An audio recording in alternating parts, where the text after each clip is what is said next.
I don't know if it's Samagama. Venerable Ananda discussed his concerns of people disputing both the code of monastic rules and the livelihood within the Sangha after the Blessed One's passing. Albeit the Blessed One agreed that in such case it'd be devastating, he also reminded Ananda of the teachings he taught him. The teachings that were taught are as follows. 4 foundations of mindfulness, the 4 endeavors, the 4 bases for success, the 5 spiritual faculties, the 5 powers, the 7 enlightenment factors, and the Noble Eightfold Path. Another example describes an aging king that was close to the Blessed One's age, named King Pasadinati of Kasala. The king sought advice from the Blessed One and reflected upon the Dhamma, the holiness of the Blessed One, the saying of the Blessed One's disciples, and his belief of the Blessed One's attainment of enlightenment. King Pasanati also discussed that with his aging, he was no longer equipped to do everything necessary for his kingdom, such as fight battles, for example. He was no longer interested in staying at his palace or in his capital, especially after his consort, Queen Malika, had died. King Pasanati had been full of guilt and shame over the murder of the innocent and struggled to cope. Perhaps he needed assistance from the Blessed One to find peace under such circumstances. The Blessed One asked the king, with aging and death closing in upon you, great king, what should you do? The king replied, with aging and death closing in upon me, Lord, what else can I do but walk in Dhamma, in righteousness, cultivate what is wholesome, and make merit? S325. The Blessed One reminded people of his own trials and tribulations in order to not only find but attain true enlightenment. He specified that the elderly are just as important, if not more important, than those of younger years due to mindfulness, lucidity of understanding, memory, and attentiveness. He continued to teach and assist people. The Blessed One was a true inspiration during that time and still lived on today.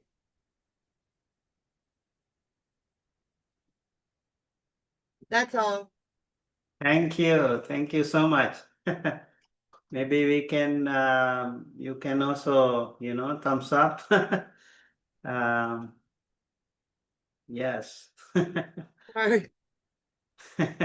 I think there is a way to do here also, right?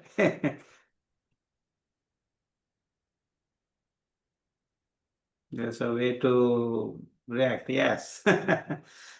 Wonderful. All right, thank you. Thank you, Tara. Thank you. Yeah, if you have it written or typed, maybe you can send it to us. Yes. Yeah, In the it's classroom? typed.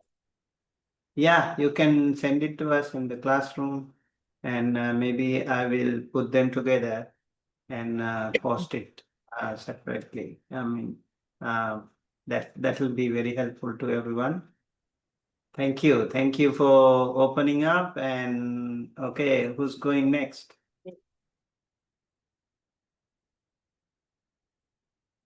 Okay, Ayla. Thank you. I can go.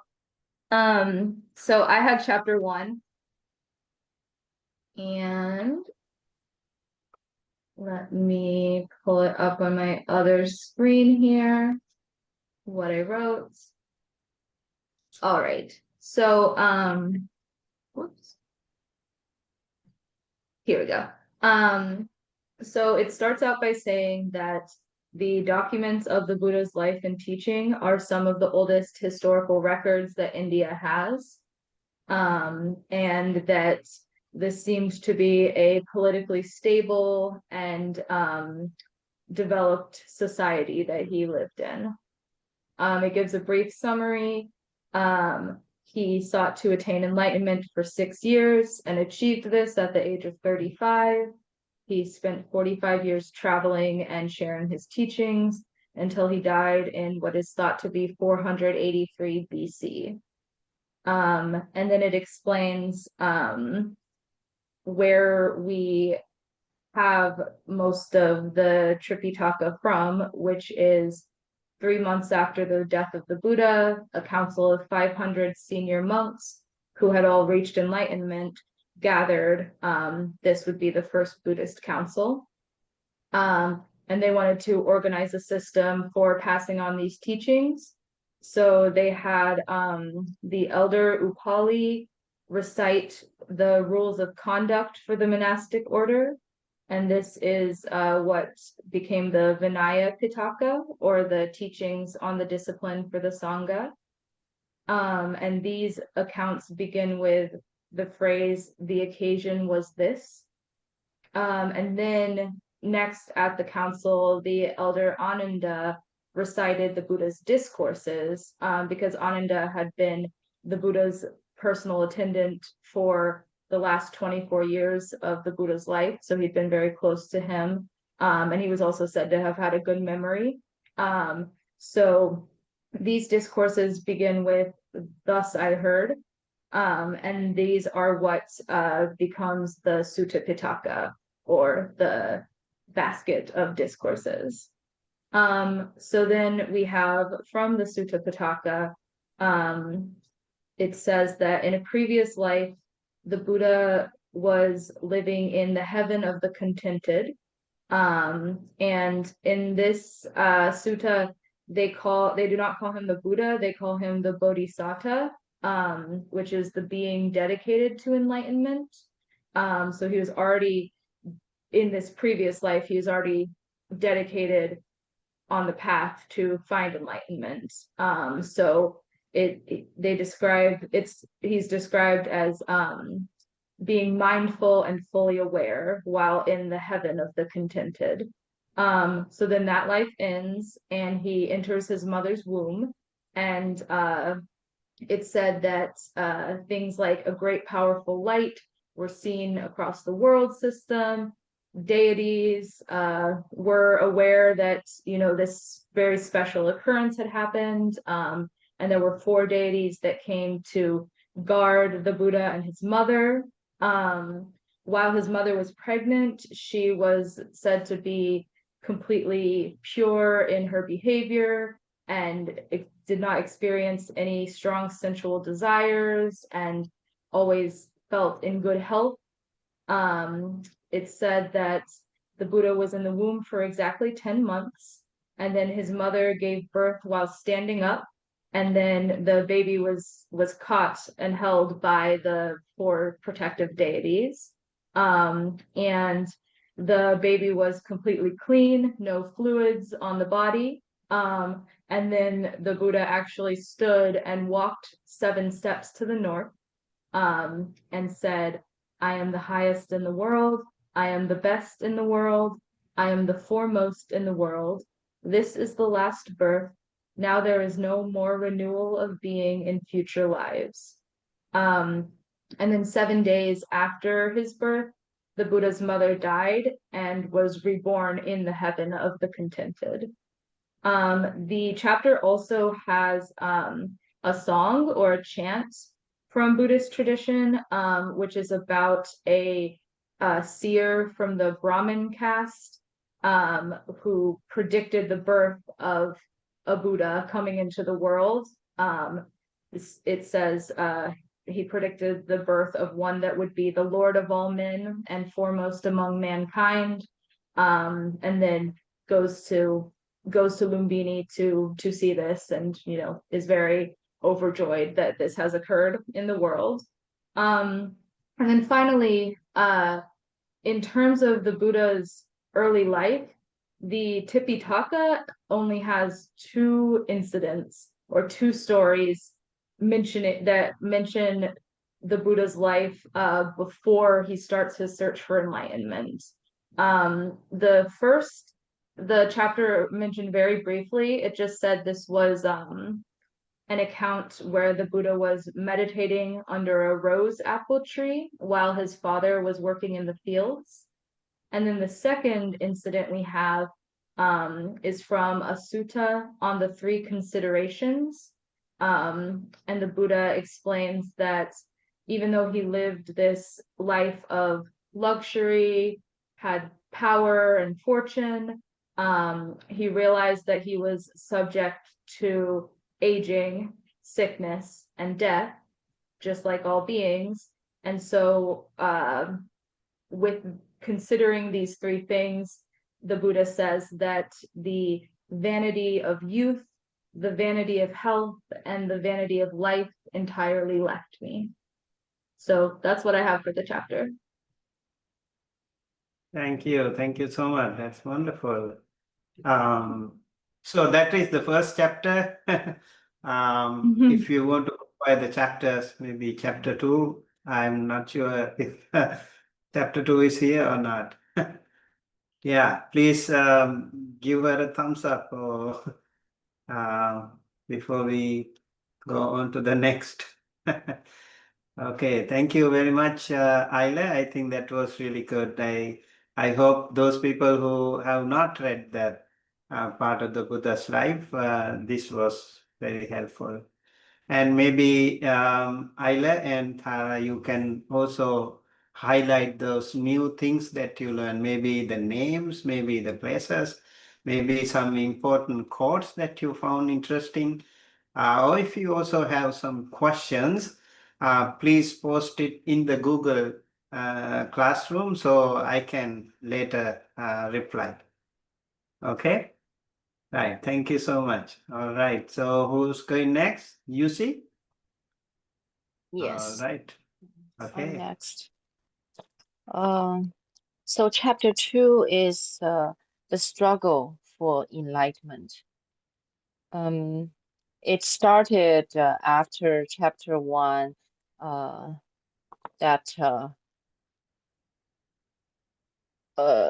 before enlightenment we call the Buddha the Bodhisattva. So in this chapter, it's referred as an enlightened Bodhisattva, and yeah, so it's stressed at the first place. It starts with the renunciation of Buddha as an enlightened Bodhisattva, and the reason was as I right I mentioned that Buddha, as an unenlightened bodhisattva, he realized that he's subject to birth, aging, ailment, death, sorrow, defilement, and everything. So in this chapter, we had some quotes from the sutras saying that at that time, Buddha thought house life is crowded and dusty. Life gone forth is wide open. It is not easy living in a household to live a holy life as utterly perfect and pure as a polished shell. So Buddha decided that he would renounce the household life and put on the yellow robe and went forth with the house life into homelessness. So that's the start of his struggle for enlightenment. And there's also from the chanter some chants about this process. And so I don't think, yeah, as a summary, I probably won't go through the chantings. But then the first person or the teacher that Buddha went was he went from the house life into the homelessness to seek what is good, to seek the supreme state of a sublime peace or liberation. Therefore, he went to the first teacher, whose name is Alara Kalama, and he sought his teaching, and he learned the teaching very quickly and claimed at the same stage as the teacher. And the teacher, Alara Kalama, also acknowledged Buddha's learning and the achievement. But Buddha realized that this is not what he ultimately wants. And so he thought that this is his thoughts. He said that this teaching does not lead to deep passion, to fading of lust, to cessation, to peace, to direct knowledge, to enlightenment, to nibbana. But it is only to the base consisting of nothingness. So Buddha was not satisfied with that teaching. So he left it and then to pursue his further search. And the next teacher, the second teacher he went to is Udaka Ramaputa. And he did the same thing. He followed the second teacher's teaching, and he practiced it, but still Buddha realized this is not the ultimate liberation. And so after that, so in here, it mentioned that in the sutras, actually, the wordings are exactly the same, except that he learned from the second teacher, and Buddha achieved something higher. It's a higher attainment, and it is called the base consisting of neither perception nor non-perception, but it's still not the ultimate nibbana. So after that, Buddha decided to leave that teacher and then to pursue his search again. And here, this becomes this started his basically his struggle for enlightenment. I would say like starting from this point without a teacher. And I remember like after he reached enlightenment, right, the Buddha said something like, I'm the person that who realized the enlightenment, and I don't have a teacher at this point. So first, Buddha went to a place. It's a yeah. So he wandered and he wandered through the Magadhan country, and at length arrived at Senani Gama near Uruvera. I'm not sure if I pronounce these Enanigama Uruvela. correctly. Uruvera, right? Uruvera. So there he saw a agreeable place, a delightful grove, and it is near a clear flowing river with pleasant, smooth banks. So, and then there is a nearby village. So he thought that this serves for his struggle. And so he stayed there and started his practice. And at this point, he thought the remote jungle thicket abodes in the forest are hard to endure.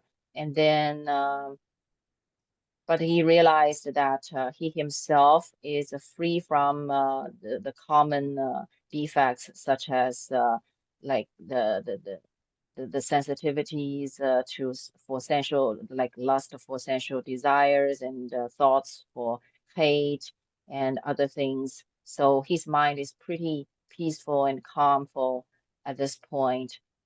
And then he also realized that there are certain like special holy nights, and he put himself under all these conditions, and then he thought he could encounter his fear and dread, and that's what he did. So I found it pretty interesting that what he practiced during this time, and what he like at each step, his realization, like he dwelled in there, and then also spent time under these like on these holy nights in the jungle basically. And he encountered some animals like a deer, peacocks, and yeah. And then sometimes, yeah, and when especially when the fear and dread came, and he would think like, why do I dwell in a constant expectation of the fear and dread? And he made a special effort to practice to conquer his fear and dread. So I found it very interesting. It mentioned in the sutra said that while I walked, the fear and dread came upon me, but I neither stood or sat nor lay down until I had subdued that fear and dread. So basically, Buddha practiced that subduing his fear and dread while he was walking, while he was standing, and while he was sitting. I the reason why I found this very interesting was I think especially during some of our like meditation practices, we also do something similar to that. Like we try to meditate while we walk, while we sit, while we lie down, and then yeah, to try to right to watch our mind and then see what we could subdue, like all our fear or dread. So that's something interesting to me. And then it it's mentioned here that three similes occurred to Buddha spontaneously, which was never heard of before. And these are the three. The first is as a wet and sappy piece of wood lying in water. And then the second simile is a wet, sappy piece of wood lying on dry land. The third is dry, sapless wood on dry land. So these are three similes. The wood, whether it's wet or dry, it I think yeah, it symbolizes like our lust or like our passion or fear or whatever inner emotions within, and then or desire within, and then the outside environment, the water or the dry land, it it symbolizes like the outside of the sensual desirable like objects and everything. So here Buddha realized that in order, of course, as a man came with a fire stick and tried to light a fire out of the wood. So of course, if it is in the wood is wet itself and it is in the water, there's no way to light up the fire.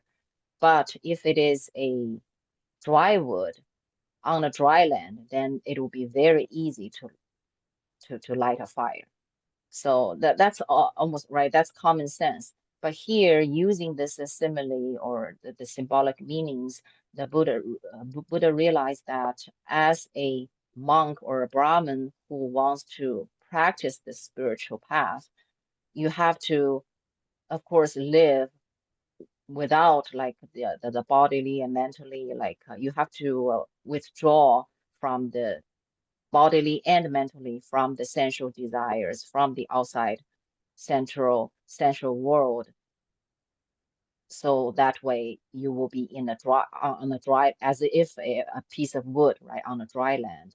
But then also inside you have to conquer your lust, your affection, your compassion, or your thirst for sensual desires. So that way you will become almost like a dry piece of wood. Only both conditions meet, then it will be possible to reach to reach enlightenment or to light the fire. So here is this very nice yeah simile here. And then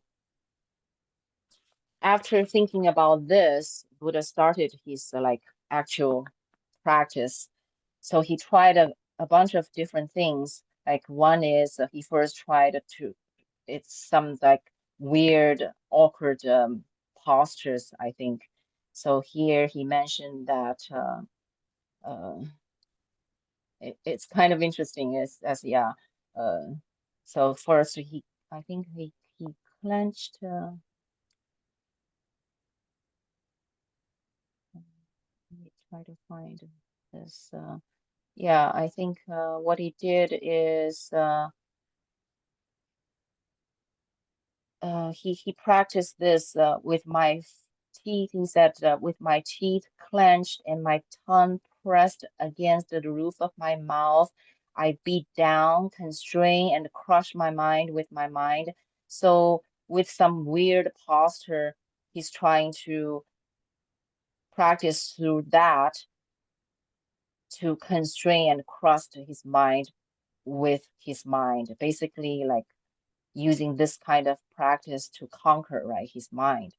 And what he realized was that the sweat ran down his armpits, and then the tireless energy aroused, and some mindfulness established, yet his body was overwrought and then uncalm, and because he was exhausted from the painful effort.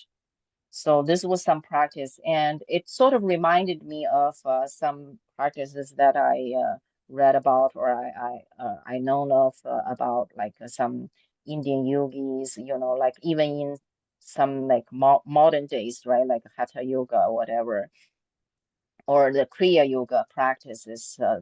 Yeah, such awkward postures or some very painful practices that you could do, but then it won't really do you much good, right, about the actual realization. So, but this is what Buddha has tried. And then next, he tried another practice. Basically, he stopped the in-breath and out-breath in his mouth and nose and ears. So by doing that, he realized the violent winds racked his head as if a strong man were splitting his head with a sharp sword, and there was some violent pain in his head and his whole all over his body. And again, he realized that this didn't help. At this point, like he thought he would just stop eating at all, trying this fasting practice. But then it's funny that some deities appeared, and then they said, well, if you don't eat, we are going to give you some like god food. So Buddha, instead of cutting the entire food, he said, well, I will just take very little food. And so that's what he did. He took very little food, so like semi or mostly fasting. And then by doing that, he basically he starved himself almost to death.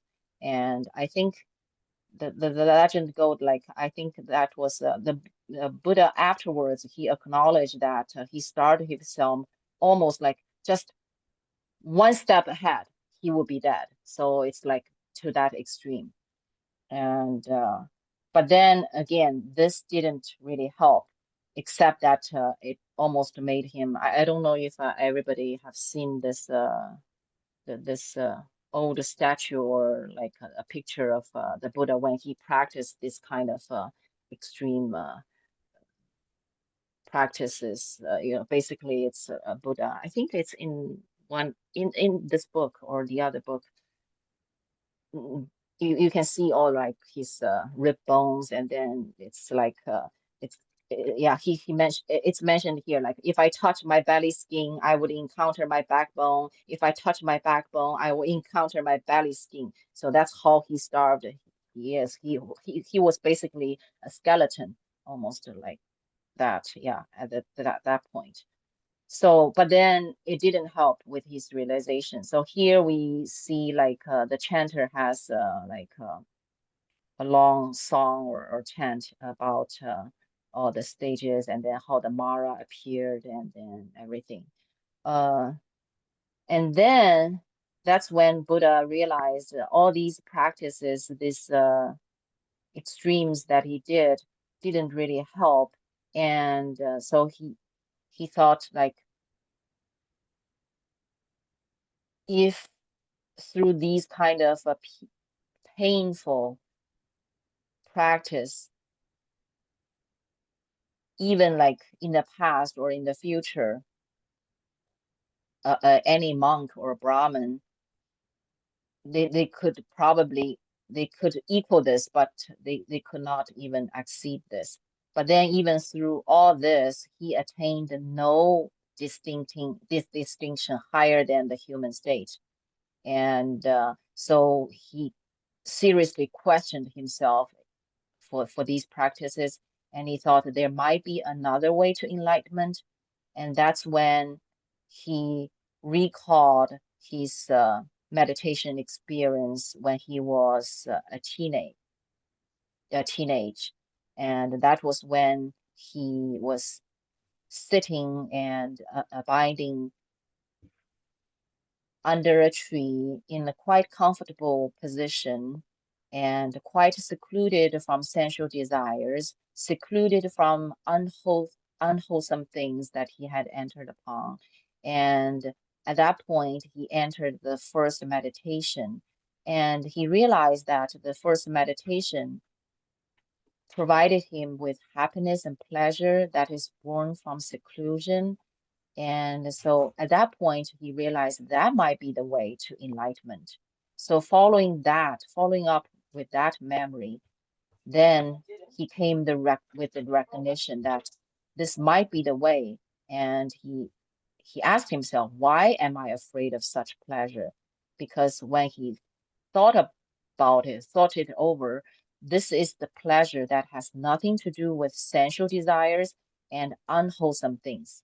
So he realized that he should not be afraid of such pleasure. And because it has nothing to do with sensual desires and unwholesome things. So at that point, he stopped with his previous kind of stupid extreme practice, and then he ate some solid food, and then regained his energy and felt a little better with his body and his health. And that is also at that point when the five bhikkhus who were like waiting on him, they thought that this monk Gautama, because he took some food, right? And then they thought he became actually self-indulgent because he gave up the previous practices. So they thought he already gave up the struggle to enlightenment. So they left him at that point. And at this point, so Buddha was alone, and this is the night before his attainment of enlightenment. He had 5 dreams. Those 5 dreams all have, I think, symbolic meanings right here. The first dream is about himself lying on the earth as his couch, and then Himalaya mountain as the mountain as his pillow, and his left hand is on the east ocean, his right hand is in the west ocean, and his feet is in the southern ocean. And this dream, here in the sutra, it says this first dream foretold his discovery of supreme full enlightenment. Then the second dream is about a creeper growing up out of his navel and stood touching the clouds. The second dream foretold his discovery of the noble eightfold path. And the third dream is white grubs with black hairs crawled from his feet to his knees and covered him. So this third dream foretold that many laymen with white clothes, they would go for refuge to Buddha. The fourth dream is the fourth dream. Yeah, this is the fourth dream. And then the fifth dream is Buddha is walking upon a huge mountain of dirt without being fouled by the dirt. So this fifth dream foretells that even though Buddha walks in this world, he would obtain, yeah, he would obtain only the necessary, like the food, the medicine, the robes, but then he would only use them without any greed or delusion or attachment. And so yeah, this is the fifth dream. So these are the 5 dreams before his enlightenment. And what actually happened on that night of enlightenment, it described the Buddha basically after he ate some solid food and had some energy and gained the strength, set himself in a pretty comfortable posture, and while secluded from sensual desires, he entered into the first meditation. And the first meditation still accompanied by thinking and exploring. I don't know if some of you might have learned like the first, the second, the third, and then the fourth meditations. So we can tell by like sometimes we say like five, or how we say like five meditation branches, or I don't know the English word for that. But basically here with the first meditation, you still have the thinking and exploring, and then you can feel the happiness Excuse and me, pleasure. you see, Yes. can you please sum up? We will also have to finish with the other chapters. Okay, So sorry, yeah, I sorry, yeah. appreciate Yeah, you so I will explain summarize it everything. in a Yeah. more concise way. Yeah. So Okay. Buddha went through the first, the second, the third, and then the fourth meditation. And then at that point, he realized three, well, we said three knowledges. The first is he recollected all his past lives, and then he gained the knowledge of the passing away and the reappearance of beings, and he realized that all these are according to the beings' actions. And then the third knowledge is he, by going through all this through the direct knowledge, he realized that this is the suffering, this is the cessation of the suffering, this is the way leading to the cessation of the suffering. And so by doing all this, basically, yeah, yeah, he went through the struggle of the enlightenment and he reached the enlightenment. So, yeah, so basically, through his struggle, he realized the Four Noble Truths and then found out about the Eightfold Path. And this is yeah, his enlightenment. Sorry about the previous, too much details, I think. I Thank you used up so too much. much time. Yeah, it was a very comprehensive summary, but I think full of information. Many of you don't have to read that again.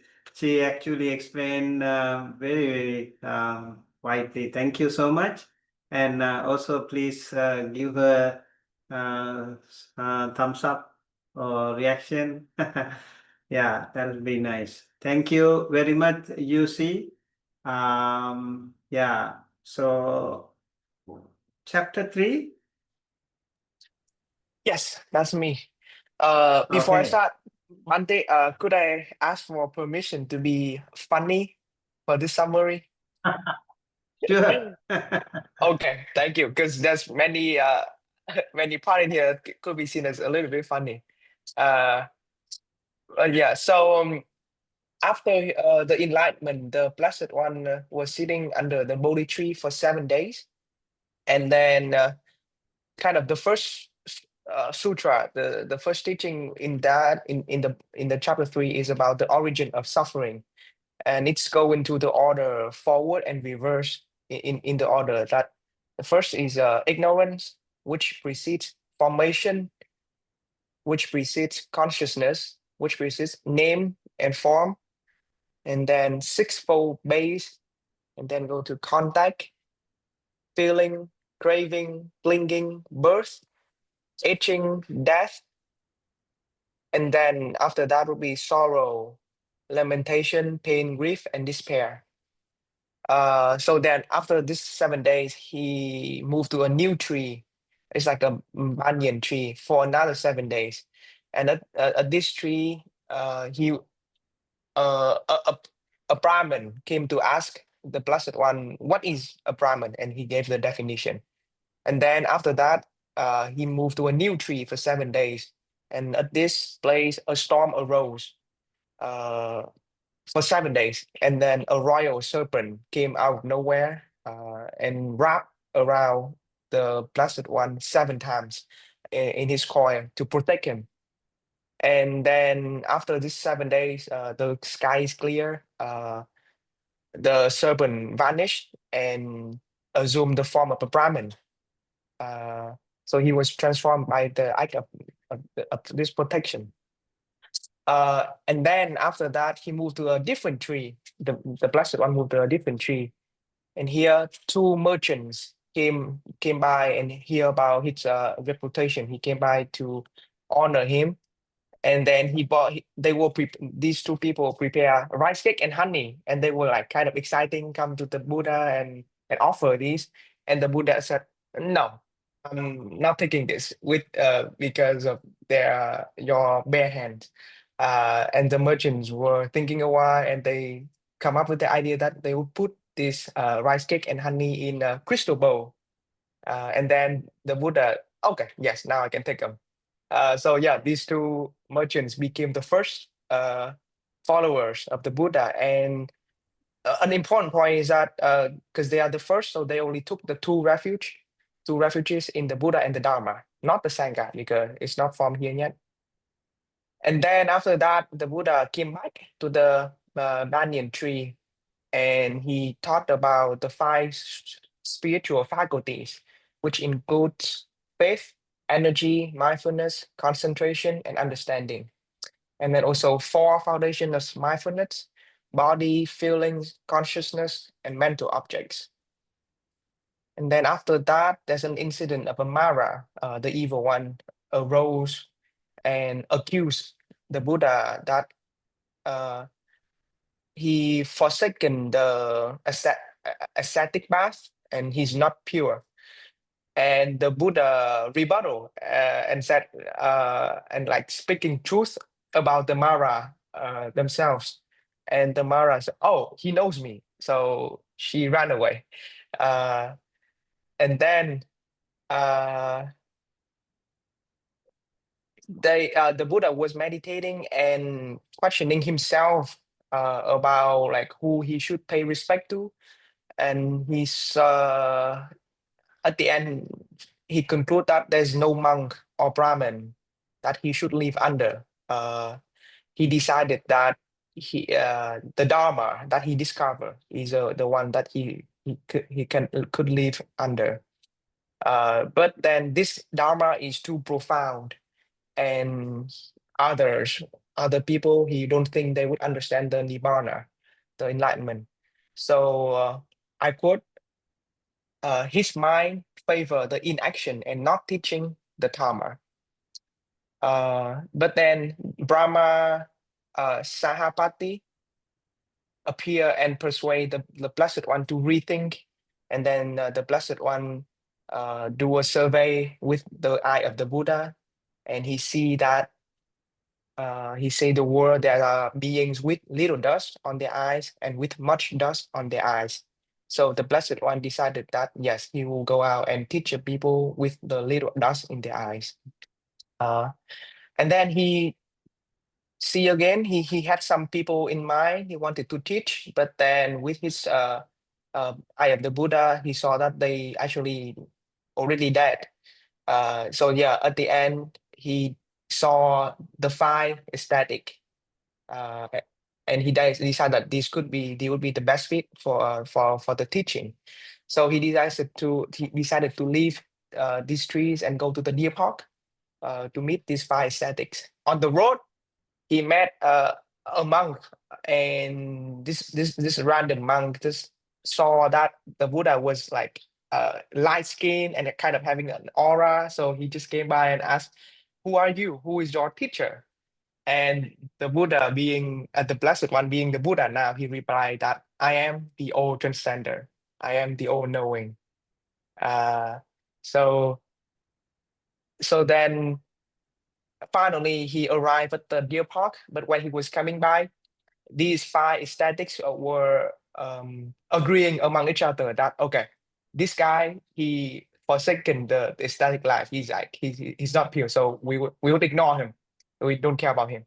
But then when the Buddha came by, one of the five couldn't resist but to invited him to sit down and addressed the Buddha as friend. And the Buddha said, Bhikkhu, do not address me. I'm sorry. Bhikkhu, do not address the perfected one by name and as friend. The perfected one is accomplished and fully enlightened.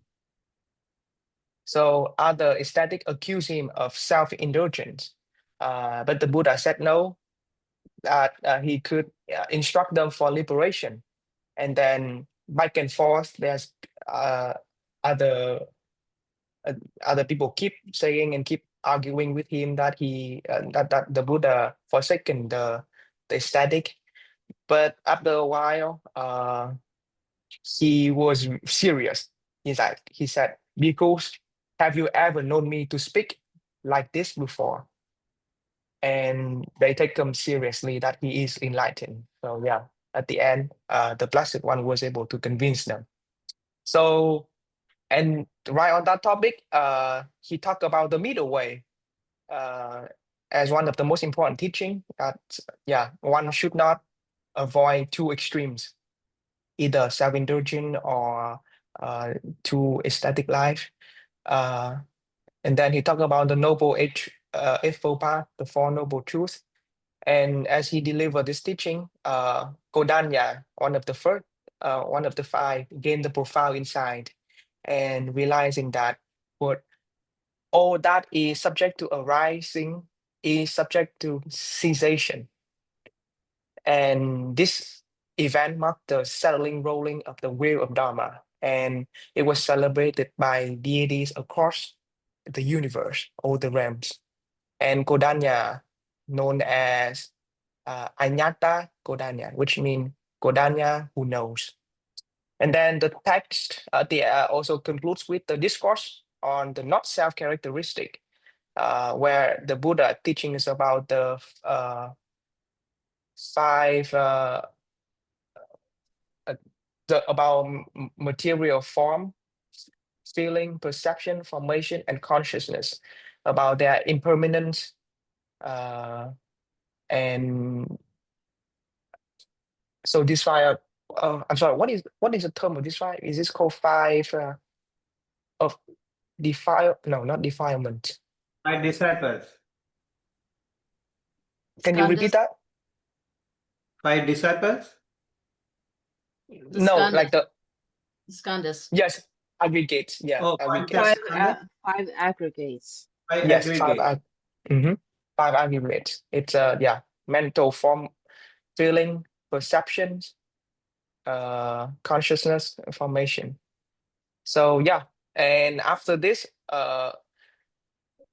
these five were liberated and they become arahants. So in the world there are 6 arahants, and that is chapter 3.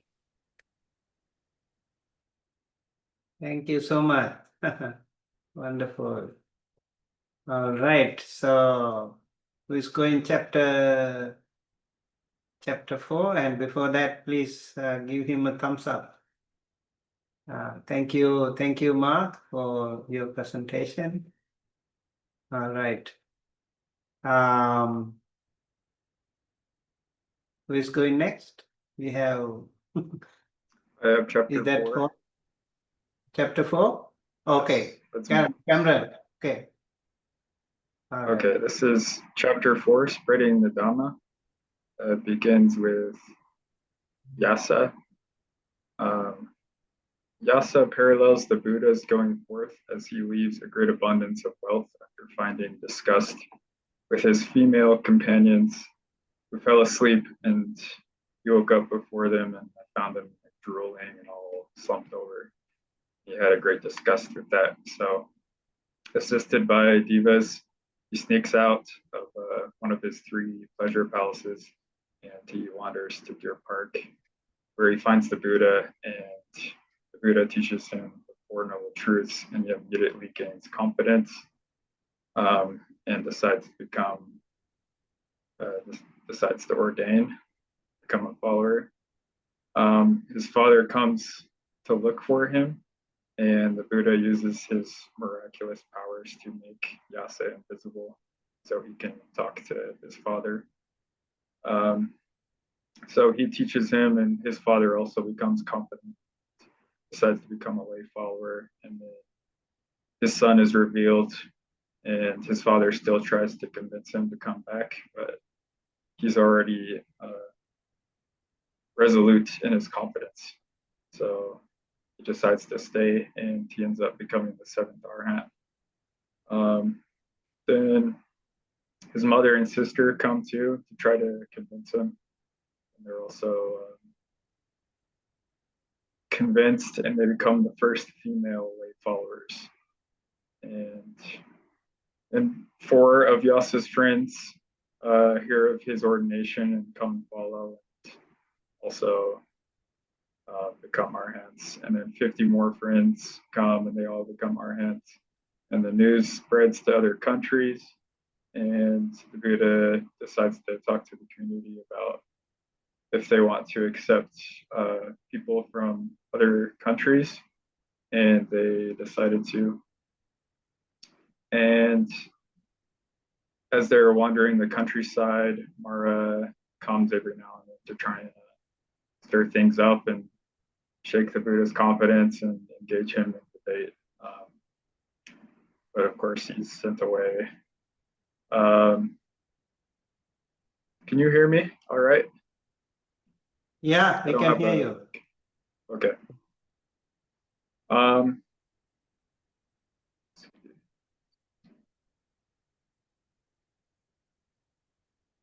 Okay, and another guy with his friends, they're hanging out with some courtesans or their wives or whatever. One of the courtesans runs off with this guy's wealth, and so he goes out looking for her, and he ends up finding the Buddha instead. And the Buddha is like, do you want to find your wealth, or do you want to find yourself? And he's like, I'd rather, find myself. And becomes another Arhat. And then they go and take refuge in the area headed by Kassapa of the fire worshipping ascetics. Kassapa has a retinue of like 500 followers in Uruvela. And the Buddha has to stay like in the fire chamber there. And Kassapa is like, yes, you may, but there's a powerful Naga who protects the fire chamber. And he's like, yeah, I'll be all right. So he goes and like sits in there, and then the Naga comes, and the Buddha emits fire to counter the Naga's fire without harming the dragon. And they're impressed, but Kassapa is like, it's still not as good as me. I'm an Arhat. The Buddha is not superior, and so on. So the Buddha keeps performing miracles to try and convince him. And he's also visited by devas like the four great kings or Saka, who show reverence to him. But Kassapa still doesn't want to concede until the Buddha just tells him directly, you are not an Arhat, and you're not on the path to becoming one. To which he breaks down and says, okay, I'll become your follower instead. And so him and his 500 followers take refuge in the Buddha, and they all end up becoming Arhats. And the news spreads to another ascetic leader named Kassapa, who has 200 followers, and they're all convinced. And then Mara sends his 3 evil daughters to try and destroy the Buddha. And the daughters take the form of 100 beautiful young women, but the Buddha is unshaken. And then they take the form of 100 beautiful middle-aged women. He's still not interested. So they take the form of 100 beautiful old women, but apparently nothing can entice the Buddha. So yeah, they go to the palace of King Bimbisara of Magadha, and the king and his company aren't sure if the Buddha is a follower of Kassapa or if Kassapa is a follower of Buddha, because apparently Kassapa was pretty popular. But the Buddha asks Kassapa a question, to which he basically says, all my attainment is due to you. I am your follower. And he prostrates on the ground, shows an incredible amount of humility in front of the king and everyone. So they're all convinced. And then king asks to be taught by the Buddha. And again, he immediately gains confidence. And the Buddha and his community is given the bamboo grove from the king. That was my chapter.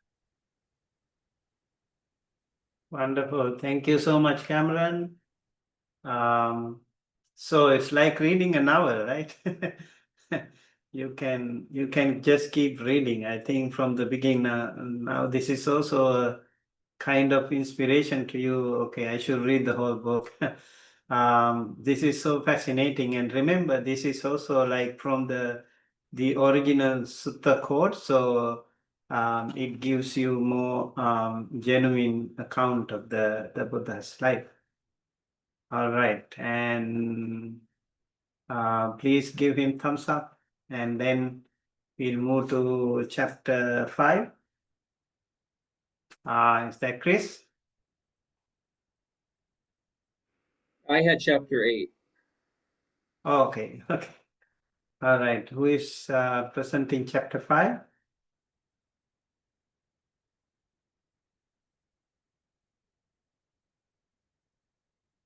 Okay, maybe we'll move to chapter 7 then, 6, chapter 6. I am chapter 6. One thing. Okay, all right, Yes. thank you.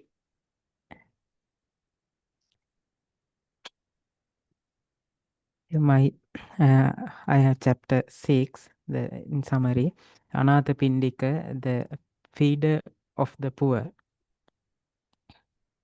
I am going to share my summary. Anathapindika was one of the very kind and generous rich householder who lived during the time of the Buddha. He was a strong follower of the Buddha. One day, while he was visiting his brother-in-law house in Rajagaha, he heard about the Buddha. He was very excited. He asked from his brother-in-law, "You said about Buddha?" Yes, he said. This merchant, the brother-in-law's, Anathapindika's brother-in-law says, "Yes, I said Buddha." The Anathapindika was very excited and he wanted to meet the Buddha. Then he went to meet the Buddha early the next morning.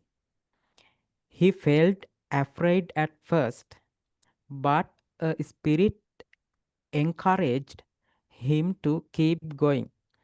When the Buddha saw him and kindly called him by name, Anathapindika was overjoyed to meet the Buddha and listen to his teachings and became a devoted follower. Anathapindika invited the Buddha and bhikkhus for a meal, and later he asked them to spend the rainy season at his city of Savatthi. The Buddha accepted his invitation, and then Anathapindika went back to his city, Savatthi, as soon as he bought Prince Jetha's beautiful park by covering it with gold coins and built a monastery called Jethavana to provide a place for Buddhas and bhikkhus to spend the rainy season. Then Buddha was visiting the Savatthi. Then when Buddha arrived the Savatthi, he accepted his monastery's offerings, reciting these stanzas. It keeps out cold and heat, wild animals besides, and creeping things and fields, and chills and rains as well. And it affords protections when sun and wind are fierce. The aim is to be sheltered and at ease. In order to concentrate and practice inside, gift of dwelling to the order are praised most highly by the Buddha. So let man possessed of wisdom, who sees wherein his own good lies, have comfortable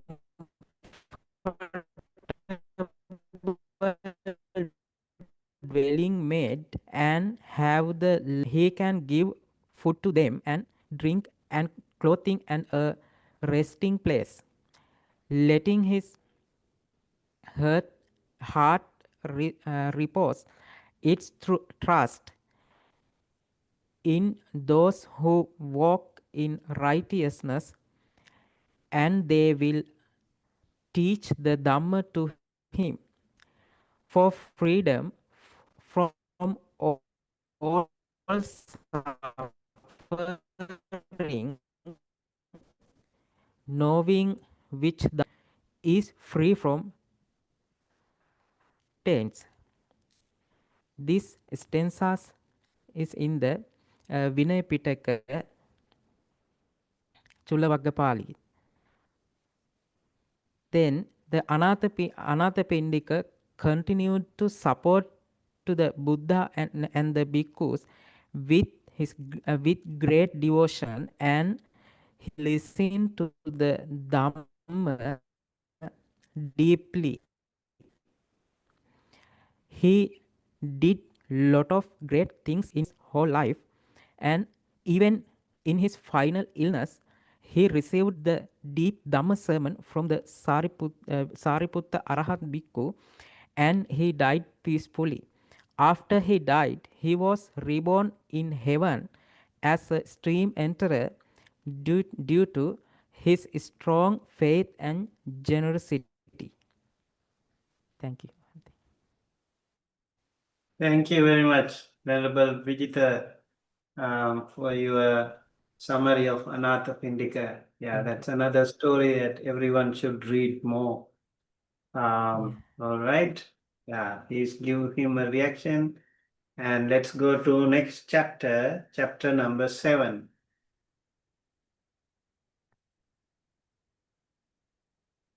That would be me. Okay. I have a nice short chapter, which is good because I really didn't have a lot of time today. I've been at the temple all day and I had 20 minutes before meditation to read it. So Okay. it's a brief one. It starts off with referencing, I believe it was the fourth one. Let me just get my notes here. The fourth rains retreat for Buddha at Jedda's Grove.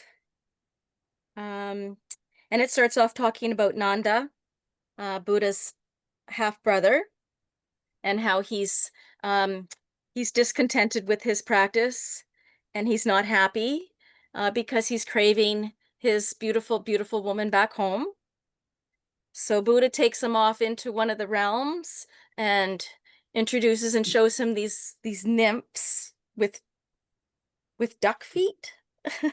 And he asks them which is more beautiful, and he chooses the nymphs. He thinks the nymphs are more beautiful. So then Buddha promises them that he can have those nymphs if he practices that. He guarantees that that's what his reward will be. He'll have those nymphs.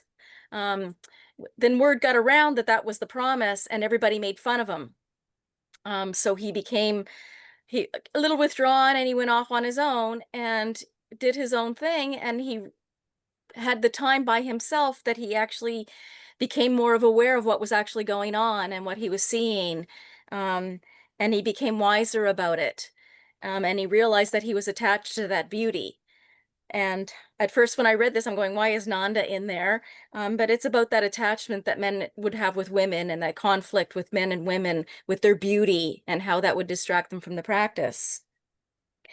Then I guess it takes us into his stepmom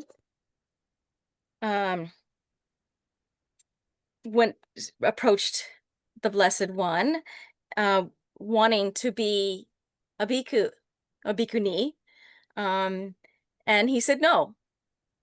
So she's asked 3 times, and he still denied it. So she went to Ananda, and Ananda thought it was a great idea. So Ananda went back to Buddha and asked 3 times, and he said no. So then Ananda rephrased it and said, can they be? And he rephrased it, he just changed the wording of it. And Buddha said, yes, they can be. So I'm whipping through this pretty quick. I hope I'm catching this all. So I missed the part where she actually, his stepmom actually went to where Buddha was under a tree, and she went with all her female friends, and she dressed in the robes, and that's what she presented herself. She wanted to do that when she approached. So the Buddha had some thought about it, and he came back and he said, okay, well, there's going to be 8 rules. And I'll be honest with you, when I read the 8 rules, it was a little blurred, but they're mostly around about respecting the bhikkhu and respecting their space, and not saying bad things about them, not reprimanding them, and something else to do with this, where they can stay for the rains retreats. And so she said, when she agreed that she would follow those, that she would accept those rules, he said, okay. She would. So then she went back and asked about her female friends, and he also attained ordination for them as well. But then they said that she wasn't, that the stepmom wasn't, but he said, oh no, by accepting it, she was. And then she went back to him again and she said, could it be equal when they go see seniors? And he came back saying, well, no, that a bhikkhuni, let me get back to see if I can find the exact quote that I found. I'm sorry, I'm just going through it really quick.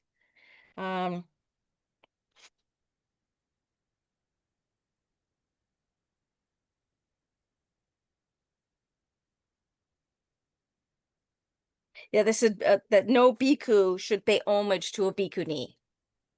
So I'm not sure where that stands now in our days now and how the rules apply now. And I think that's pretty much what the chapter says. She went back to the Buddha again, just seeking guidance and teachings from him, in which she did give teaching to him, but she pretty much knows. And I think that covers it because it's a very short chapter.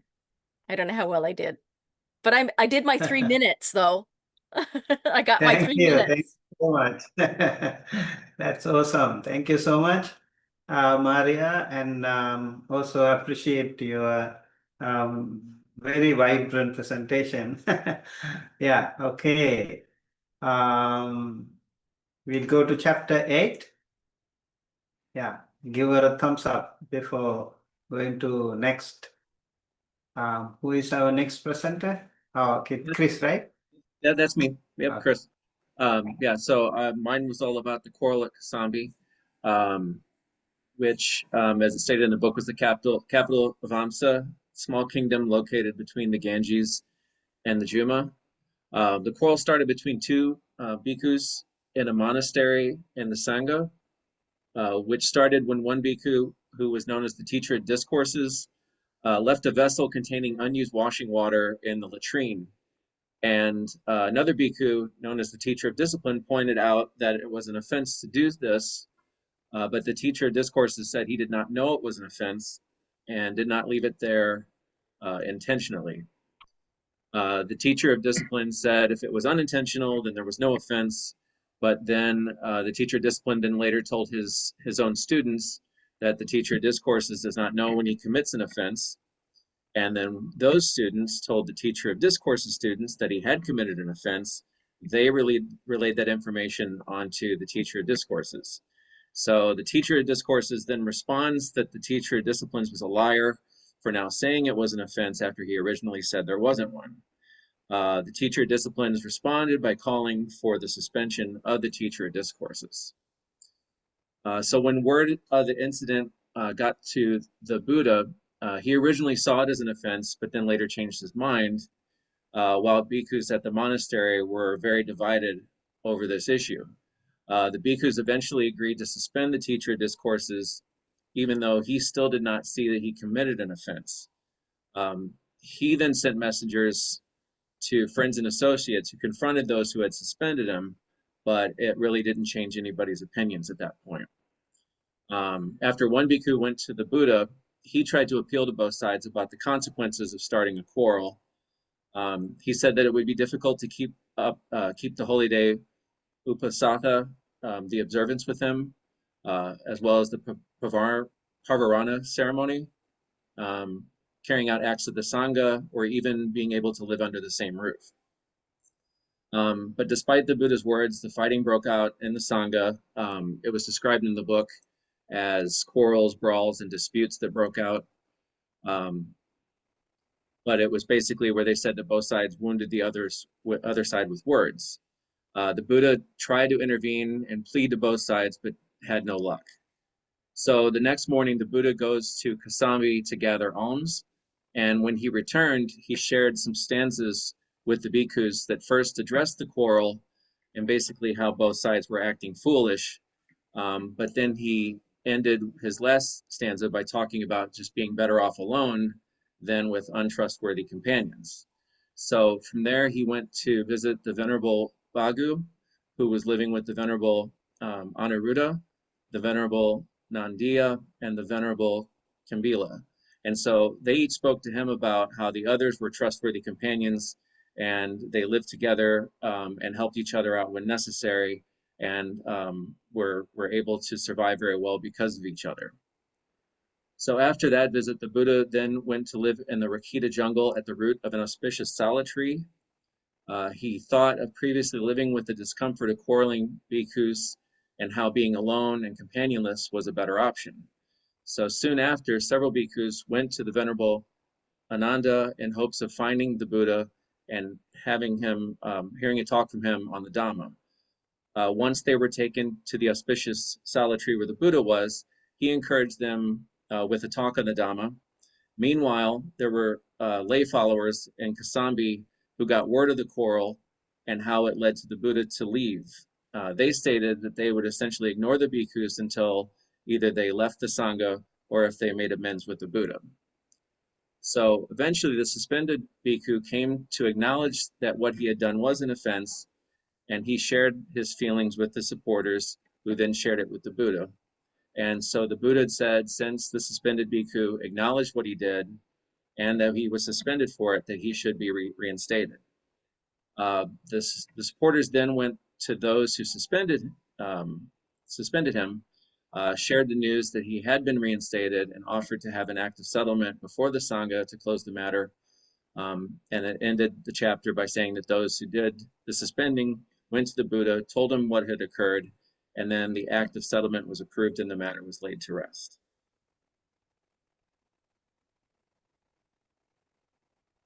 Thank you. Thank you so much, Chris. That's also really wonderful. Isn't it so?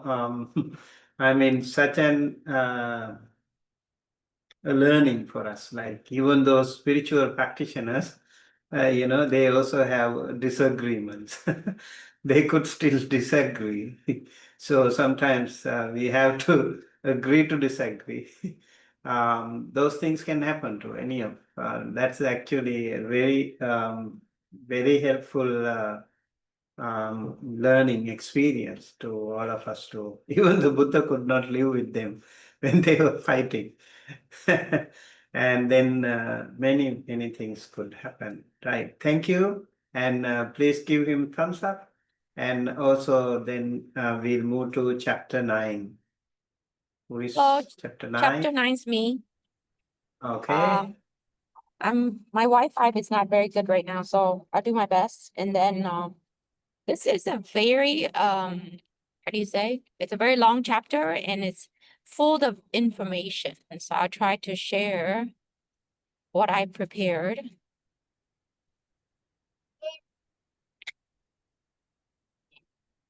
Can you see?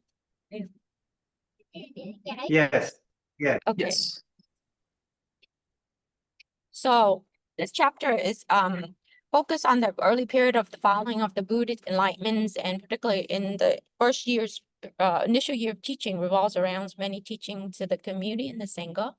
It highlights the transitions and challenges and growth of both the Buddhas, understanding and spread the Buddha teachings to the individual whom seek refuge to the wisdom and leading to the cessation of suffering and achieving arahants. So in the early year, Buddha faced many challenges, including the opposition from the religious groups, the philosophers, and who are very skeptical of his teaching. The Buddhas also had to deal with a lot of internal dynamics of the growing Sangha, and then such of the management of conflicts and disciplines of the monks and ensuring integrities of the teaching. So that's overall the chapter 9. But then in the chapter 9, some of the very good key teaching in this chapter explore the enlightenment of wisdoms, the four form, air, water, fires, and earth elements which made up our body. It also teaches ethical values, which is on page 124 to 125. And then mindfulness and practice for the daily life. And it also explains the qualities of nobles and wise beings. So that it's explained the difference between the wise and the unwise, and those who reach the level of spiritual understanding and self-discipline can then reaching to the arahant level. And then in contrast, the unwise are driven by ignorance, greeds, and hatreds and delusions. It's also Buddhist teachings also involves wisdoms of self-awareness and self-control as the fundamental traits of someone who is on the path of enlightenment. And then there are many, many lessons that he taught to the Brahmins and the local peoples, and also the monks in the Sanghas and his sons Rahula. And then so I just captures the four important part of the teachings. If you want to read more detail, you can go to the chapter itself. So it teaches on self-control. Wise person practice self-control, and particularly in speech, thought, and actions, and disciplines is essential, leading to the inner peace and wisdom. So through self-control, then we can avoid the destructive behavior of craving. And that was shown in the story of Angulimala, which is also the finger necklace, where he was a killer. He killed many, many people, and everyone he killed, he cut off their fingers and string to the necklace and wear it. And then when Buddha took the walk to that pathway, many people stopped him from walking that way, but he did it anyway because he wanted to, I guess, help this individual. So Anguilla tried to chase him, but he was just walking very peacefully, but this man couldn't catch him. So he said, he paused and called out, "Stop, monk, stop, monk." And then Buddha said, "I have stopped, Angulimala. Do you stop?" So I thought this quote was fantastic. This is a quote that kind of remind me in my daily life that we need to stop and acknowledge what we're doing, have self-control, so that we too can control craving. And then since, and there was also a long passage between the Buddha and him that you can also read from page 134 to 137, that finally when Buddha explained to him his behaviors and habits and how it destructs and harmful to people, he got enlightened and followed Buddha and become Buddha monk. And then eventually through the teaching, he also achieved arahant. And then the impermanence of life. In this chapter, it reflects the transcendent natures of life, and it talks about six senses: the eye, ear, nose, and the senses, and how we should not be attached to them because they're impermanence. And then reminding that attachment to the worldly possessions or the status is pointless, because eventually everything changes and nothing is permanent. And we should live like the earth and the water and the fire. You know, like when people spit things and bury trash under the ground of the earth still remain very, very peacefully and do not even have any hostiles. And water is same, you know, it's very peaceful, and fire is the same. So we have to remember to live in that way of form, to seek for liberations from suffering. And then he also teaches that to Rahula on page 132 to 133. And then also it talks about the importance of wisdom. It teaches the true wisdom rise from the inner realizations rather than outward display. And then Buddha talks about the 5 requirements. One of the requirements is to have good friends and companion, the perfect in virtue and restraint, the perfect in conduct, reserve such talk, avoid unwholesome things, understanding rises and disappearance. So this one catch me deeply. Understanding rises and disappearing, meaning like, you know, when we speak, the word comes and it comes and it goes away. It goes and we just constantly has to be aware of that instant moment here and now.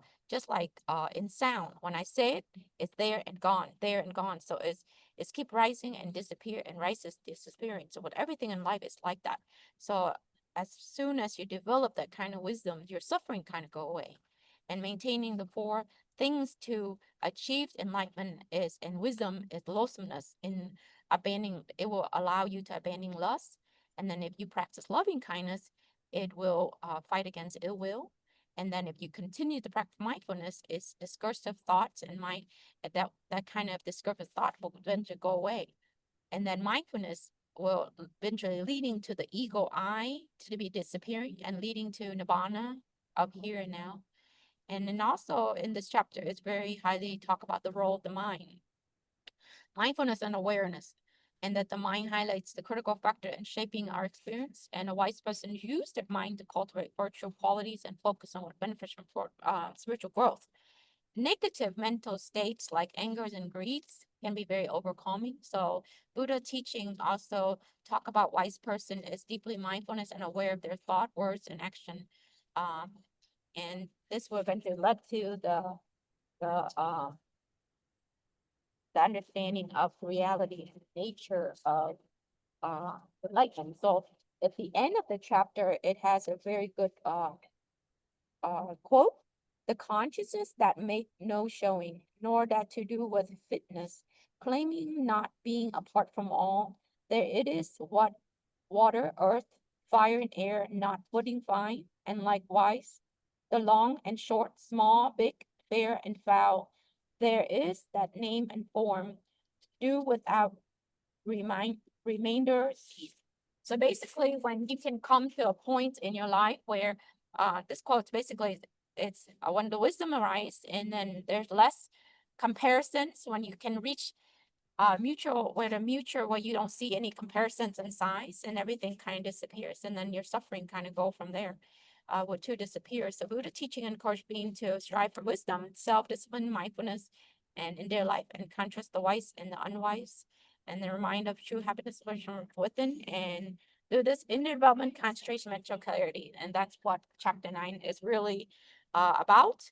I mean, there's a lot of stories and values and a lot of details. So I would strongly recommend you reading this after you take this class, because there's a lot of talking about 5 aggregates and very deep studies, and I think there's a lot of deep words in here that requires to read and reflect. So I'm very glad I covered this chapter, and hopefully that I can give you a little overview of what it was about. Thank you. Thank you. Thank you very much, Julie. Yeah, I think it's really wonderful to Vỗ tay ba cái luôn kìa. Thumbs up nữa kìa. Chỉ là quá là thumbs up. hear from all of you. And yeah, please give her thumbs up. And remember, there are so many references, so many suttas. In your free time, if you find more interested in them, you can actually go through them as well. apart from that, in the class, maybe in the Google class, please ask one question, post one question from your chapter. So let the other people also respond. That will be also very, maybe very actively engaging Google Classroom. We can make it. Thank you. And please give her thumbs up. And then we'll move to chapter 10. After that, we'll take a break. Okay. Okay, that new? Yes, I'm responsible for chapter 10. After Okay. break, after break, After break? or now, at present, right? Yeah, you can do it. Okay. Okay, so I've overview about the chapter 10. Yeah, like the chapter 9, chapter 10 have a lot of story. And in this chapter 10, the title is the middle period of the Buddha life. In this period, after 20 years of following the enlightenment, the Buddha was now 50 years, 55 years old. And this chapter presents a vivid account of the Buddha during the central years of his life and focus on expanding and consolidating his teaching. This period, the Buddha traveled widely across the northern India and visit some regions such as Kosala, Magadha, and some cities like Savatthi, Rajagaha, and Vesali. And during this period, his teaching or his spiritual teaching deepened and grew. It's not just about the distance, about the size. It's also about the profound teaching in many related story in this chapter. And I'm synthesis to 6 points of this chapter. The first point about this chapter highlight the growing support from devoted lay followers such as Anathapindika and Visakha. This two persons. The first about the Anathapindika, she is a generous merchant and a wealthy devote donate the Chetavana monastery, and Anathapindika support to establish the Sangha in this period. And about the Visakha, she's a foremost female lay follower, and she also is she also is a wise and devout lay woman. Should support the Sangha at the beginning about the food groups, medicine, and engage in Dharma discussion. And the second point about related to the Buddha to reach people. Buddha reached many people from all walks of life, and he gave the teaching to the people he met, and support many and in this chapter writes transformative encounters, and the most famous story like Julie said before is the story about the Angulimala. Angulimala is a redeemed bandit and from a violent murderer. When he met the Buddha, he was moved by teaching and gave up violence. And then he became a monk and attained enlightenment. So and the third point of this chapter, this chapter talk about the Buddha teaching attract the respect of the king, especially the king Pasenadi of Kosala. He often consult the Buddha how to address the problem how to address the problem in that city, and the conversation with Buddha to help him to address the governance, ethic, and personal matter in that country. And also, the Buddha teaching also influenced in royal courts, and his teaching create shape the ethical governance in the Kosala.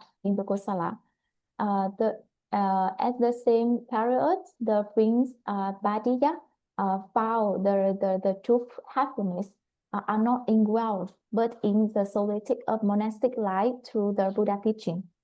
And then the 4 points in this chapter also mention about the story between Buddha, story about Buddha also and encounter spiritual seeker and rival teaching such as aesthetic Satyaka. Yeah, through the Satyaka is a proud debater, and through the calm reasoning, the Buddha humbled him. And this encounter shows the Buddha wisdom and mastery of this discourse. And then the next big point, the fifth point here, another figure not worth noting is Suchata. We know before, but here in chapter mention again about the humble meal make, who's offering the right meal to the Buddha, and the Buddha turned away from extreme, as it asceticism toward the middle way. And this through this happened the middle way, like Mr. Mark mentioned before, to avoiding both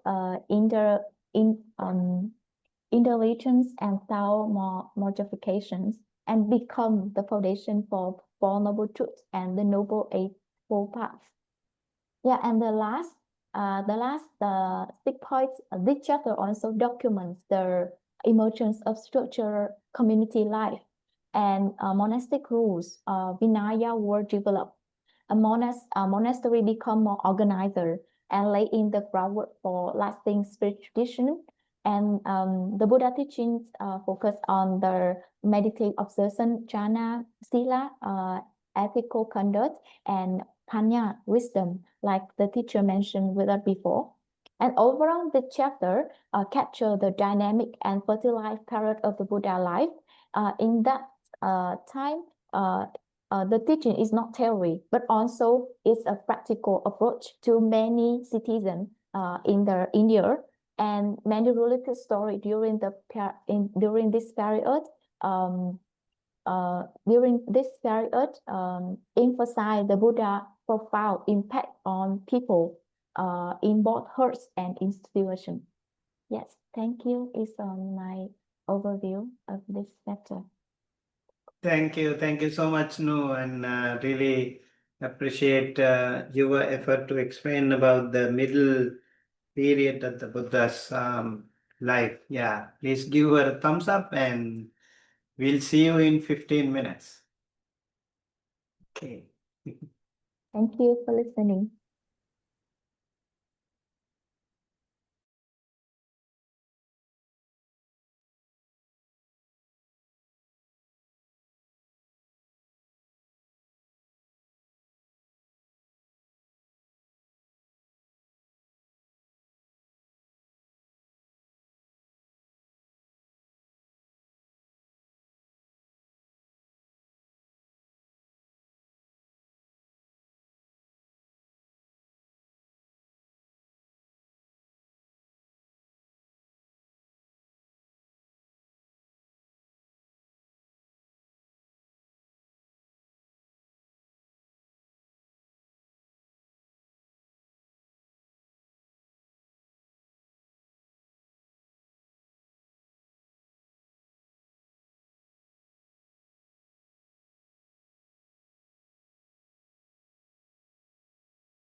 Hello, everyone. Welcome back after the break. I hope you had some refreshment. So today we also have chapter 5 missing. I don't know who was going to do that. Chapter 5. Let me know if you have any difficulty. That's perfectly all right. Okay. I know there are some people who are like camera shy or like they have some difficulty presenting. Whatever. If you have any problem, please do let me know. All right. So, Gabriela, are you ready? Okay, good. I'm ready. I want to talk about chapter 11. And in this chapter, it calls the life of the Buddha, focuses on the Buddha's decisions to renounce worldly life and being his spiritual quest. In this chapter, talks about the struggle from enlightenment. And well, the key points in this chapter is the Buddha recognized that the crowded life in a palace was like an atmosphere of dust. Choosing the going forth mean opening life wide, rejecting bodily evil actions, wrong speech, and unethical livelihood. Another key point, he departed from his home and went to Rajaja. And we were talking about this in other chapters. And also wandered with restraint and mindfulness, wording this sense of disciplined life. And those restrictions are renunciation as liberating act, and the Buddha regarded his former palace life as we talk about this crowded and renounced to the palace, ethical discipline, and the Buddha adopts scrupulous ethical conduct, refraining for wrong speech and unethical livelihood, and emphasizing virtue as a foundational to the path. The other renunciation is simplicity and humility. And the Buddha lived by demonstrating humility and letting go of pride associated with his royal status. Also, mindfulness and restraint, and he emphasized on importance of living and maintaining control over desires and perception. And the other point is dedication to the spiritual path. And this in this chapter presents his disciplined life and unwavering committed to the ultimate goal of enlightenment. And all these restrictions service as an example of resolve and spiritual aspiration. In this chapter, these teachings illustrate the Buddhist ideals of renunciation, ethical living, mindfulness, and dedication, which set the foundation of the Buddha's later realization and core teaching. So this is the summary from the chapter 11.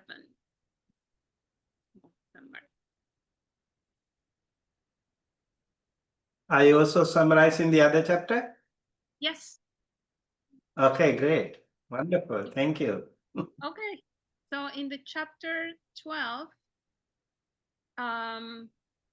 the doctrine is the primary focus is on the fundamental teachings, the Dhamma, that Buddha realized and taught after his enlightenment.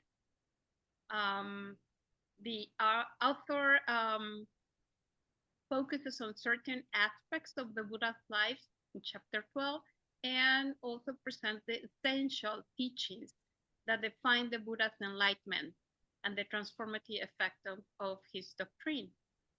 The emphasis on the Four Noble Truths, the Noble Eightfold Path, and the Buddha's first teaching is deliberated. These are core to understanding the practical and philosophical foundation of Buddhism. And the author aims to convey both the content and significance of this doctrine. And the core doctrines in this chapter present systematically the Buddha's essential teachings.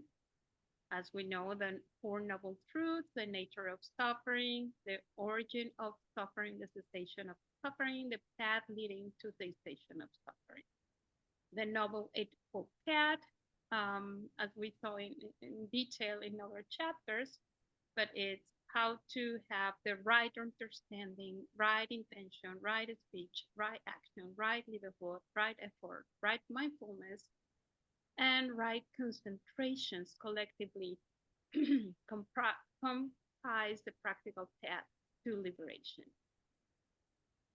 Also, and please help me, Kakapavatthana Sutta. Dhammacakkappavattana Sutta. Thank you. There is an emphasis of the Buddha's first discourse in which he set the wheel of Dhamma in motion and shares these truths with his first disciples, the 5 ascetics. And in this chapter describes how, as these teachings were comprehended, the ascetics attained the quoted spotless, immaculate vision of the Dhamma and became Sakapathanas. So the 4th point is, or the part of the teachings is admission of first disciple. And in this chapter narrates how this first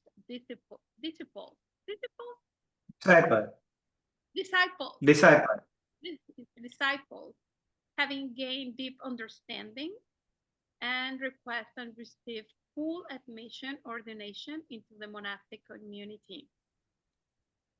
And living the Dhamma. The closing passages highlight how the Buddha and his early followers lived simply, relying on alms and practicing the path in daily life, continue to teach and guide others based on the doctrine realized through enlightenment. In summary, the selection of these aspects in chapter 12 is intended to clarify the Buddha's unique realization and teaching, the Dhamma, and show the immediate impact and transformative power of this teaching of the first, disciples, and encourage reflection on and in practice of these central teachings, staying true to the Buddha's sense of what is crucial for understanding and practice.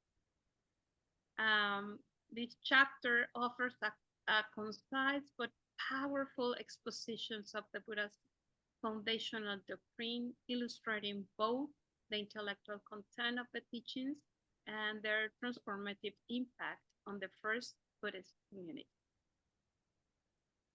So, in summary. Thank you. So wonderful. You did it double. I think it was also good after a break. Yeah. Thank you very much. And please give a thumbs up. And then I think we have Jojo next. I remember she was asking about Devadatta.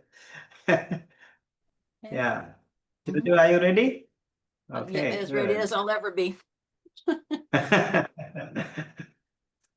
Okay, this chapter is devoted to the character of Devadatta, and it begins first with his background, and it gives you an idea as to his mindset. But Devadatta is where everyone is calm and loving throughout most of the suttas, he's the fly in the ointment. So he has a number of times where he actually attempted to assassinate the Buddha. And he was also instrumental in attempting to corrupt one of the princes to kill his own father. Also, he led a schism in the Sangha. So those are just the key points, but I'm going to give you now the details behind that. And a lot of it comes up again and again. You'll hear the story of Devadatta and his attempt to kill Buddha with a rock, with an elephant, with soldiers. So I'll give the key points that I got out of the reading themselves and try to summarize it as much as possible. So Devadatta actually means God-given. And for me, he's kind of a cross between Wile E. Coyote, who's always chasing the Roadrunner, and another character on Lost in Space, Dr. Smith, who is always up to shenanigans and always self-centered. And that's pretty much what Devadatta is. He was the first cousin of the Buddha. He began as a follower, but he wanted to usurp the Buddha's powers. And in the 37th years after enlightenment, when the Buddha was 72 years old, his events are described in the Vinaya as follows.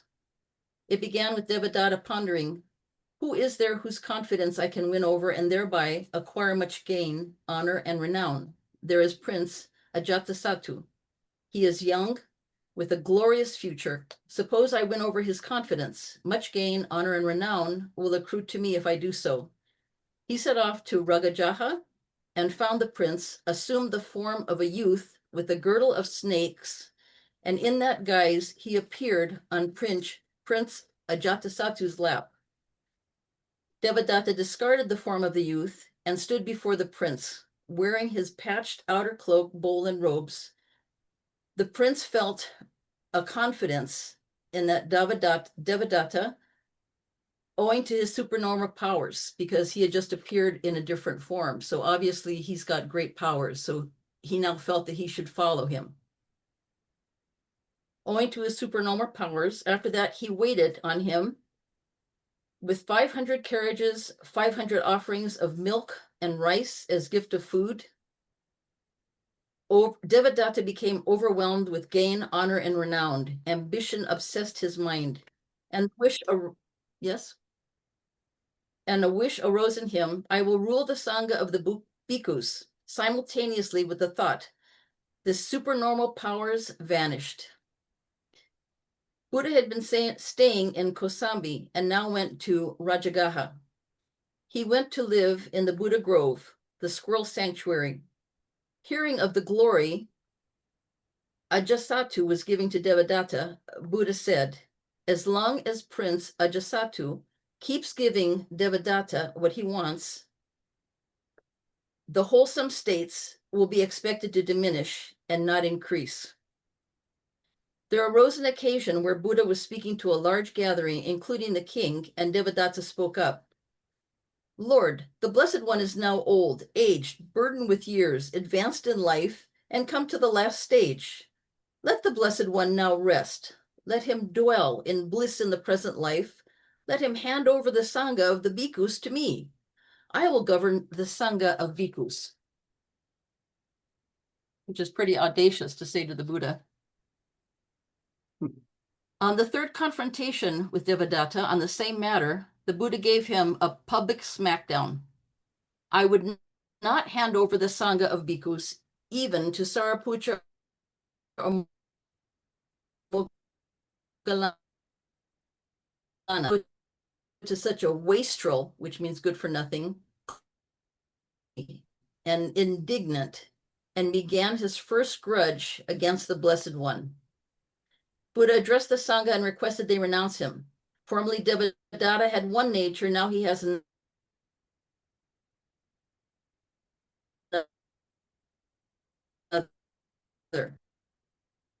He specifically says thus, Lord, then likewise, speaking the truth, you must denounce him in Ragajaha.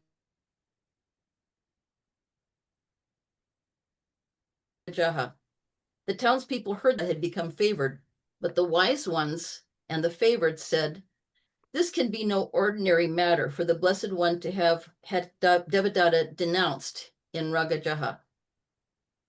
Then, still looking to gain power, Devadatta took in Ajasattu, son of King Bambasara, king of Magadha,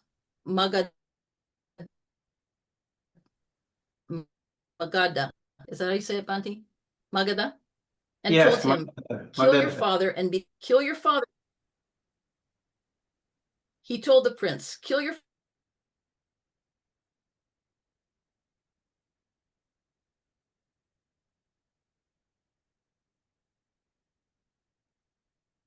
father and become king.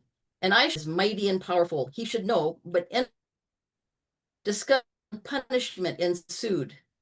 The king heard the options, and he stopped the pay of the officers who had one opinion, degraded those who had another opinion, the ones whose opinion had been that neither the prince nor Devadatta nor Bhikkhu should be killed, but that the king should be informed and that his orders carried out. Hearing his son did it to gain the kingdom, he said, "Here's the keys. You want it, it's yours." Despite when Devadatta approached him with a plot, Ajasattu obliged his men to lie in wait for the Buddha on the road. One soldier encountered ready to kill him with his arrow. Fear gripped him, and he asked forgiveness for the transgression. Buddha gained a devotion.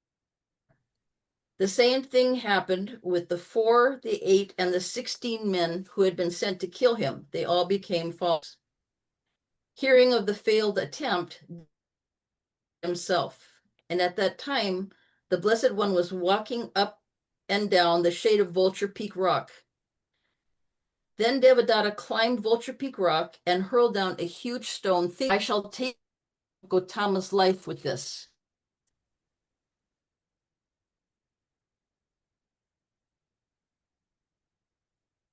From it, drew blood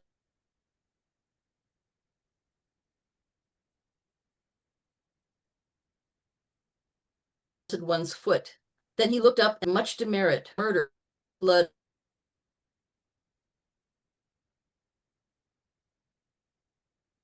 of a perfect one.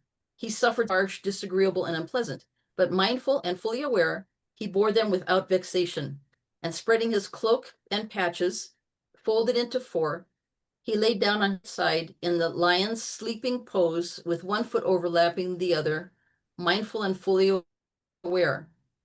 To add insult to injury, Mara appeared and addressed him. "Why are you stupefied that you lie down?"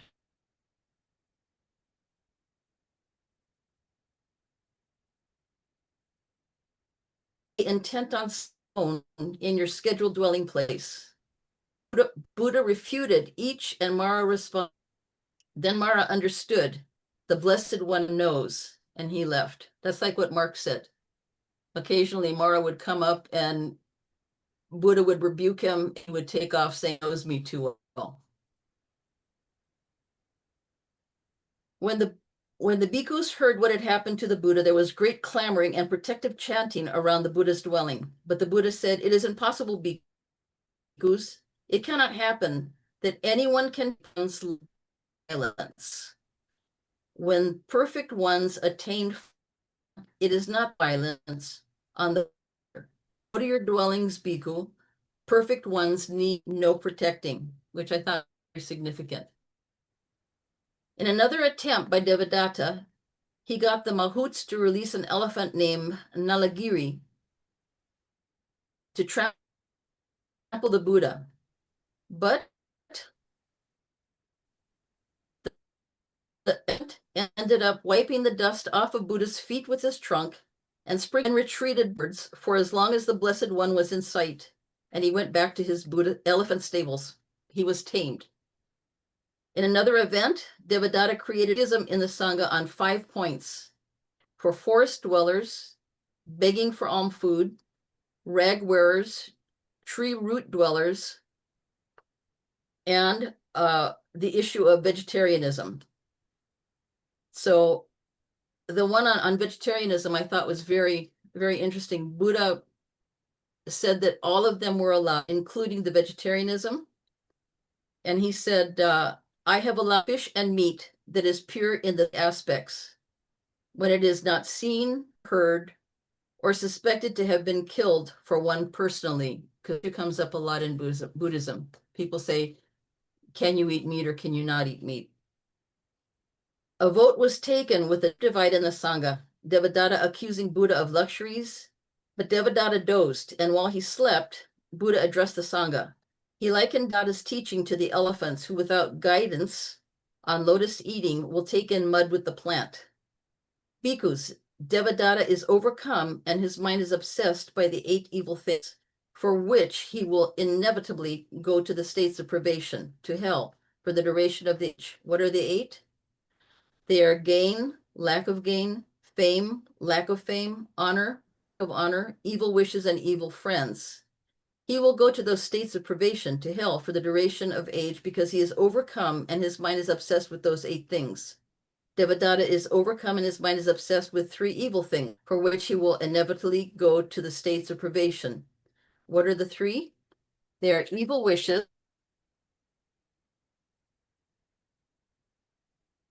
and I think I may have missed a little bit here.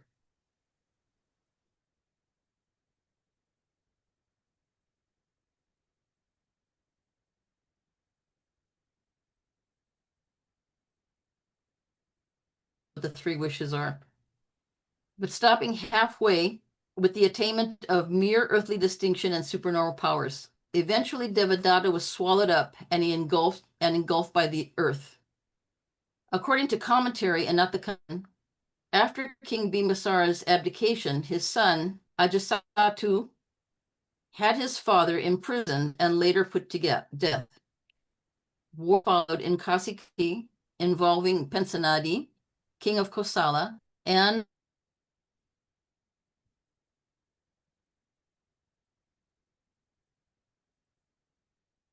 to the capital of Savatthi. A second battle ensued with Pasenadi as the victor, and he calmly recalled family ties and let Atala live, confiscated his riches. The chapter ends with a verse from the Buddha, and basically what it's saying is it's showing the cycle of violence, which is what the whole chapter's been about. So if you perpetrate violence, will be succumbing to the same type of violence. So what you put out, you get back.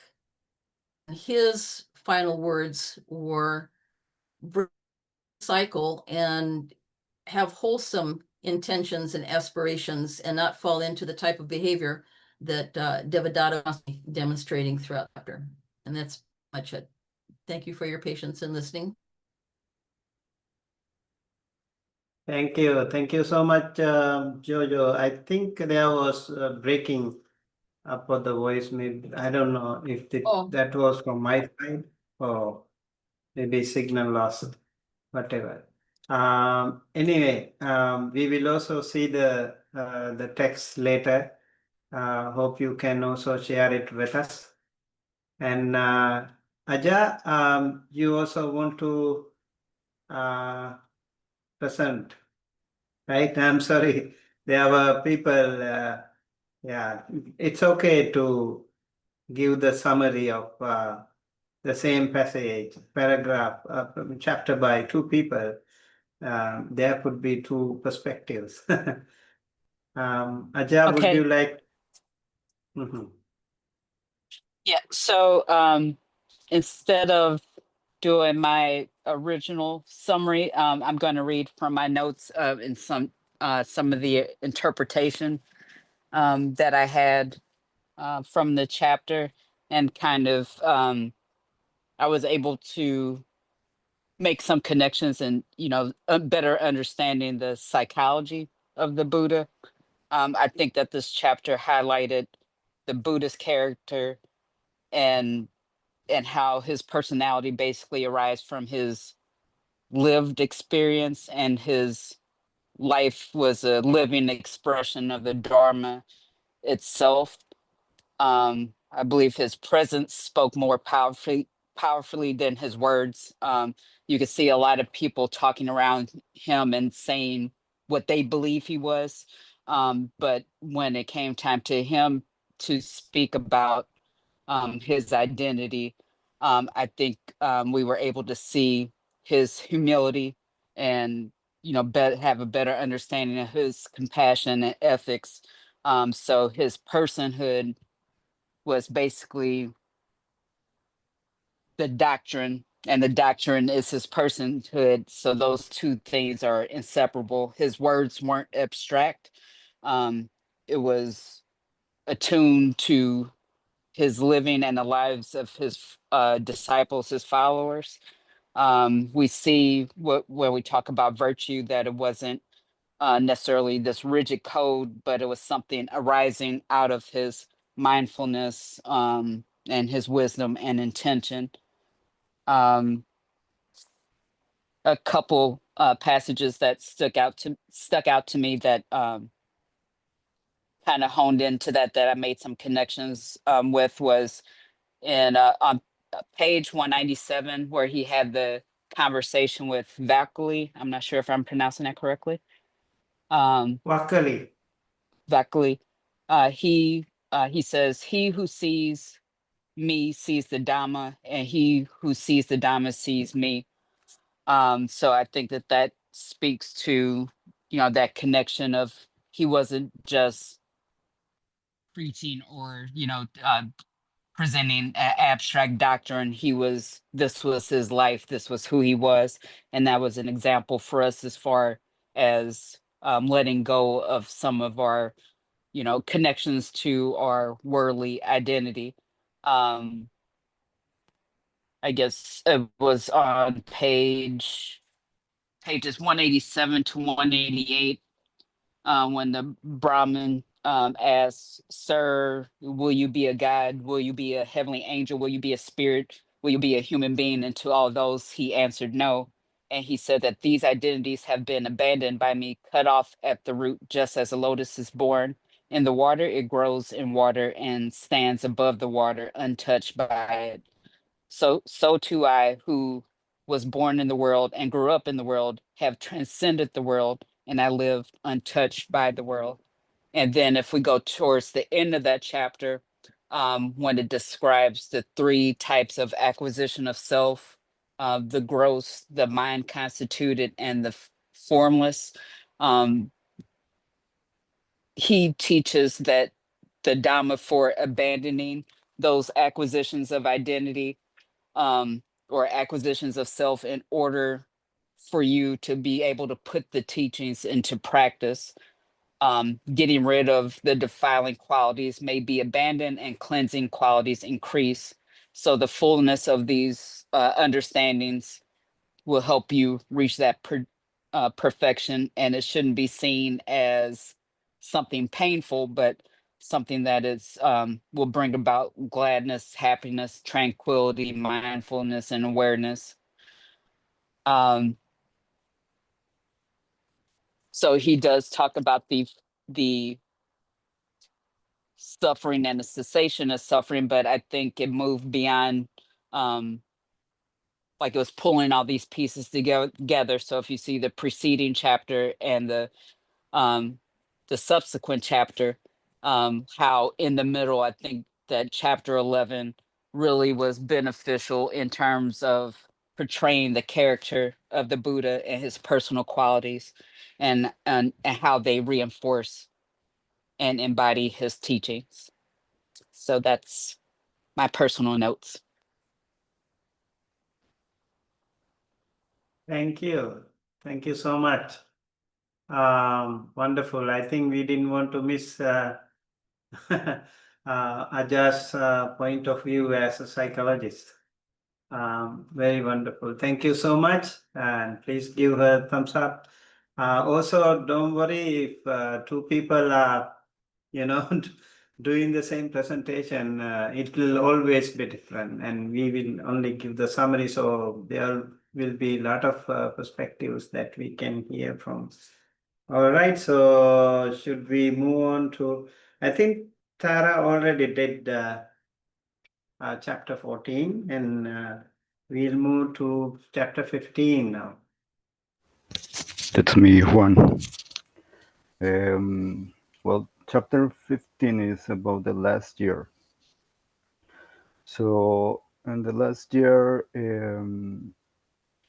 this chapter starts with a history, a problem in between a king. The name of the king is the king Ayasatu,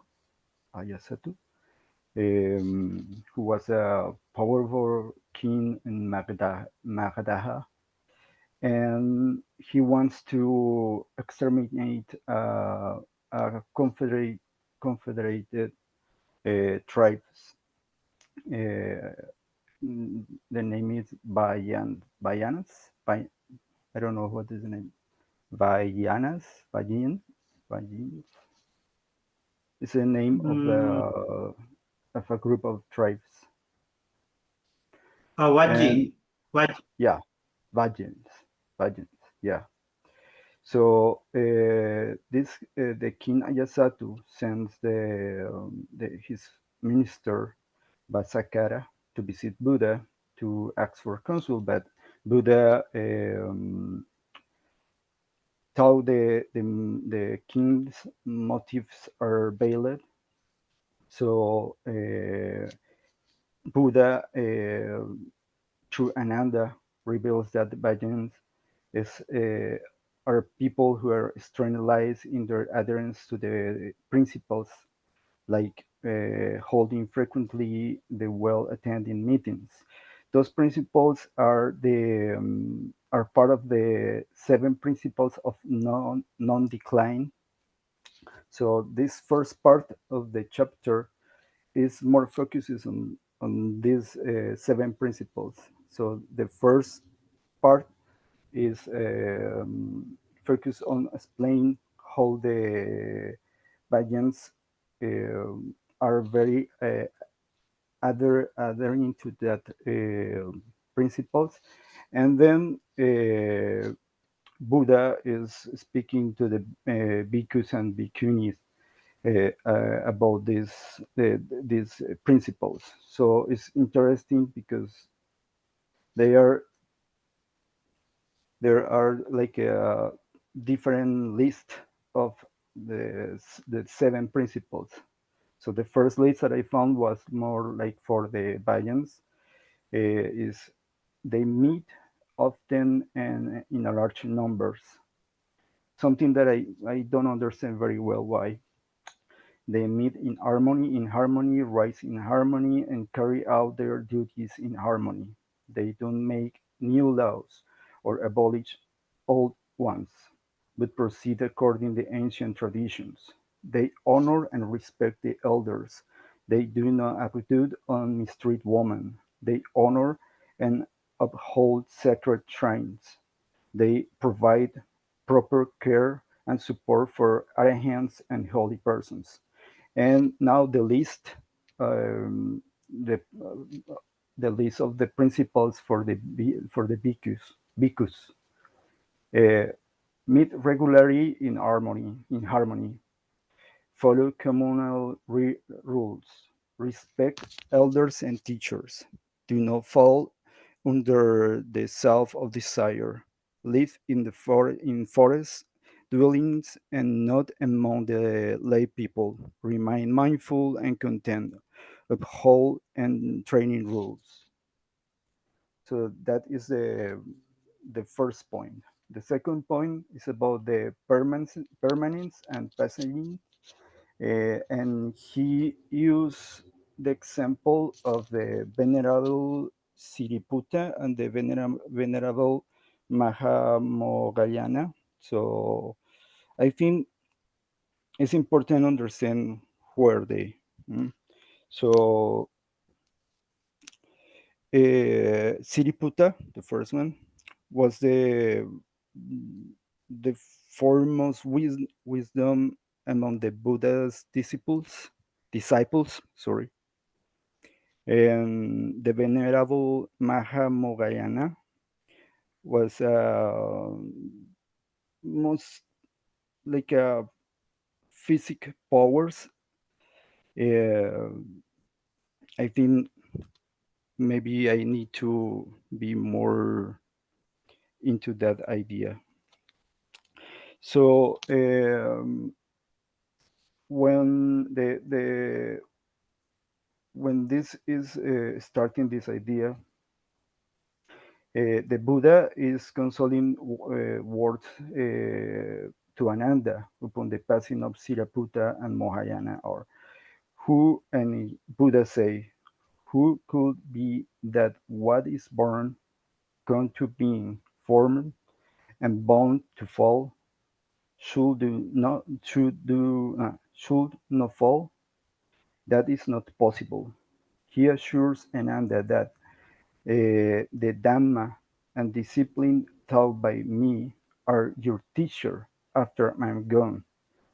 And this is very connected with the final instructions and passing from Buddha, of Buddha.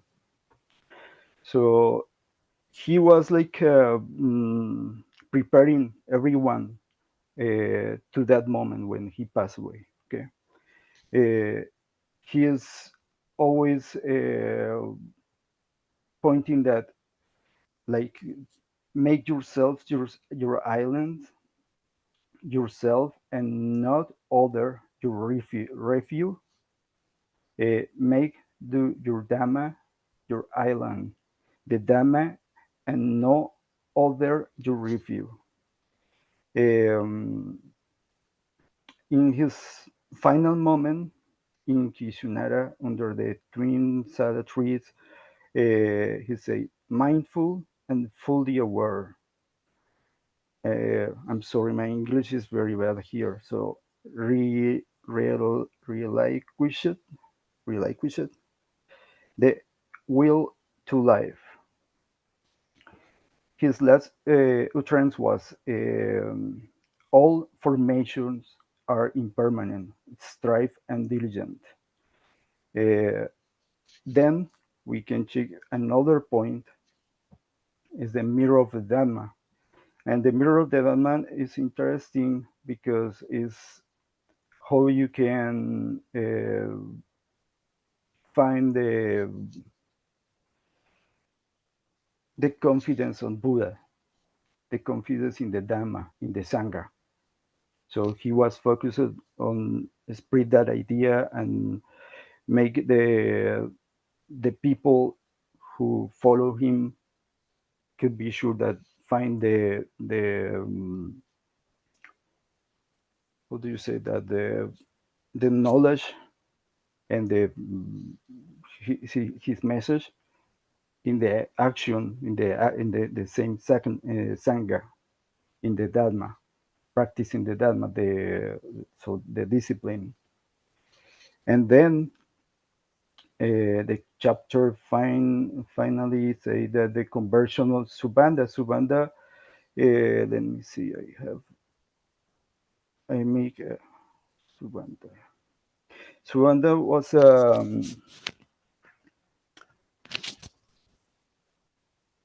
he wanderer who seeks the Buddha in his final hours, driven by intellectual doubt. He becomes the Buddha, last direct disciple, attaining enlightenment shortly before the Buddha final in Nibbana. So yeah, for now is everything that I have. Thank you. Thank you so much. Thank you. Okay. Okay, please give him a big hand of applause. Yes. So thank you again, Juan, and we will have the final chapter 16. Okay, it is Kyra, right? Okay. Are you ready? Yes, I'm ready. Can everyone hear me? Okay. Yes, yes. Awesome. So last chapter, summary of chapter 16, which was over the first council held after the Buddha's death. So after the Buddha's death, the bhikkhus dispersed from Kusinara An elder Mahakassapa emerged as a spiritual leader and the most prominent figure among the Sangha. Previously, the elders Konanda, Sariputta, and Moggallana had been listed as being more prominent figures within the community. However, at this time they had passed away, so Elder Mahakassapa took that place. It's noted that Mahakassapa could enter deep meditative states and had attained direct spiritual knowledge. He was known for his strict discipline and asceticism. Mahakassapa often clashed with the more compassionate and accommodating Ananda. Ananda actually is said to have like postponed his ability to reach like arahantship because he was focused on compassionate means and measures, whereas Mahakassapa had attained that position within the Sangha, and he would occasionally have little clashes with Ananda over certain acts and whatnot. For example, within the reading, he criticized Ananda for associating with a group of younger and more undisciplined monks. At the time, Ananda was with a large group of the Sangha, and 30 young monks actually disrobed and went back to their previous lives. And when Ananda met with Mahakassapa after this occurrence, Mahakassapa really pushed and emphasized the importance of self-mastery and discipline, and actually referred to Ananda as a boy multiple times, which was like a little quarrel that happened. And he was really trying to push Ananda to focus in on self-mastery, discipline, and focusing in on qualities that were more on the right path with Buddhism. So soon after the Buddha's passing, the first council was convened under Mahakassapa's leadership to preserve the Buddha's teachings and the monastic rules. And about 500 arahants participated, including Ananda and Upali, who were questioned in detail to recite the teachings. Ananda was included because he had unparalleled memory of the Buddha's discourses. He had attained enlightenment just before the council began.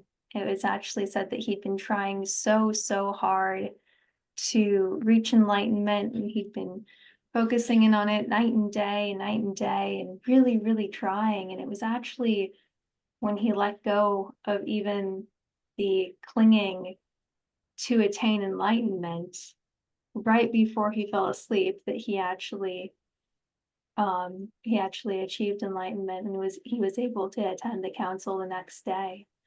So during the council, Upali recited the monastic rules, and Ananda recited the Buddha's discourses, and several criticisms of Ananda were raised. For example, he had not asked the Buddha to clarify the minor rules that the Buddha had said could be discarded. He had allowed women to pay their final respects first after the Buddha had passed, and because the women were crying, they had gotten their tears on the Buddha's robes and stained them. And then there were a couple other minor transgressions as well. And Ananda humbly acknowledged these faults out of respect to the Sangha, and apologized.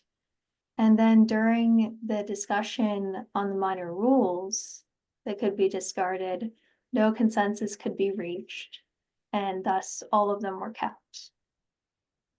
Types of positive and negative meditation were also discussed. Those that led to higher states of mindfulness and serenity, such as the first to fourth meditations, were commended by the Buddha. And those meditation forms that were actually driven by lust or anger were also discussed and condemned. In a final reflection, Ananda said that although no single successor was appointed by the Buddha, the Dharma and the Vinaya, which are the teachings and discipline, would be the Sangha's guide. Respect would be extended to whoever exemplified the 10 qualities, the 10 qualities inspiring faith, including virtue, mindfulness, meditative mastery, supernormal abilities, and bodily mastery. And this emphasized merit over hierarchy within the Buddhist Sangha. The first council took place to recite and codify the teachings, and the Buddhist tradition continued to spread over the following centuries. Other political occurrences were then mentioned, and these noted political shifts, marking significant changes in the region's power structures. The rise of and I'm going to pronounce this wrong, Maitreya, yeah, yes, thank you.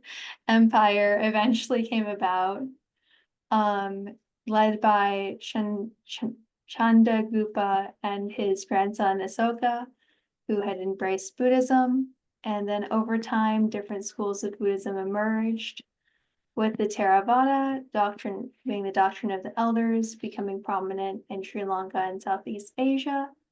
Other schools like Sarvastivada,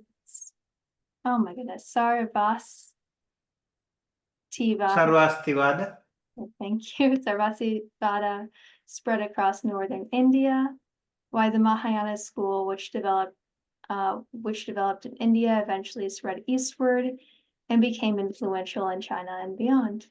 And that is the summary of that chapter. Wonderful. Thank you so much. That's wonderful. And wow, we covered the whole book. I thought it would take maybe like an hour or so, but it took almost the whole 3 hours. But I think it is worth it, right? You know that we covered the whole book. We somehow feel, at least you taste the whole book, entire content of the book. So that makes so much sense. And thank you, Kyra. And also please give a thumbs up. And anyone who missed out, maybe some of you have hopefully overlapped. It's okay to repeat. If you have done so, if you have the summary, please do send it to me. Maybe you can email it to me, or you can even post it in the group. So I found the format in the group is really getting weird when I try to post certain things. Maybe I wish I have the emails maybe later on. You can send me the email. You could probably also post it there. I tried to post certain things and it went disorganized. I don't know why it happened in the Google Classroom. Anyway, yeah. So how did you feel it? How do you feel that after the grueling session of 400, nearly Great. 400 pages, right? Great. Yeah. Okay. Wonderful. Yeah, it's 400 pages, you know. You guys have done an exceptional job, like covering long chapters and making it so simple, and also that different accents, different wisdoms, different perspectives could make this all the more wholesome and enriching. Yeah. Julie not here, okay? You can post it in the in the Google Classroom. Okay, all right. And also, if you have any questions, please feel free to post it in the Google Classroom. We will address them. And all of you are also welcome to make it more lively, because when you were reading these chapters, maybe so many questions are raised in your head. For example, the last chapter, as Kyra was explaining, how a kind of a tussle between Venerable Mahakassapa and Venerable Ananda happened. How did it happen? Like, if Mahakassapa was Arahant, then how did he get angry? Or Venerable Ananda was only Sotapanna, but still he was a noble disciple. And what was the reason? What happened? And could be you could have some questions. Let's discuss these things in the group. Okay, so at least one book is done, and I hope you can also read all by yourself later. The most maybe fascinating chapters, apart from the chapter that you read, read the chapter that you found more interesting next. Maybe the doctrine, maybe the person, or maybe like, or the the noble, the chief disciples. I think Jason is absent today, so we'll ask him to do it later, hopefully. That's about Venerable Sariputta and Moggallana. I think that would have been a wonderful chapter to read about those wonderful two disciples. Okay. Yeah, really appreciate all of you for doing it. And let me show my I won't be able to do so much today. It's almost time, but I would like to share this thing, and for next week and next session, I think not tomorrow, but when we meet next time, hopefully we can have a discussion about this book. Can you see the screen? Okay, so this is Damien Keown's Buddhism, a very short introduction. This is relatively a shorter one, of course. We do have only 9 chapters. You can see, like, it's much shorter. And so these are the chapters, actually. Okay. All right. So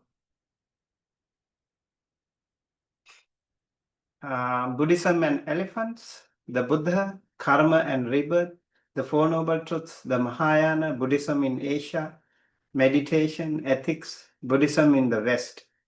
These are fascinating chapters, again, especially from someone from the West. So let's find some volunteers to do the presentation next time. That is, when are we going to meet next?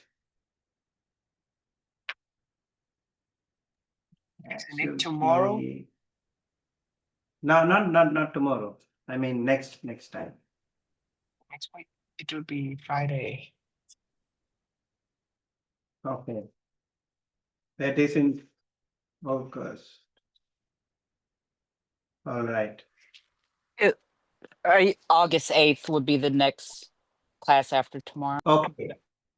Okay. August 8th. Would that be a good idea? You have enough time to prepare, read better. So let me know which chapter that you would like to work upon. Please write the number, chapter number. We make it maybe like, yeah. So, okay.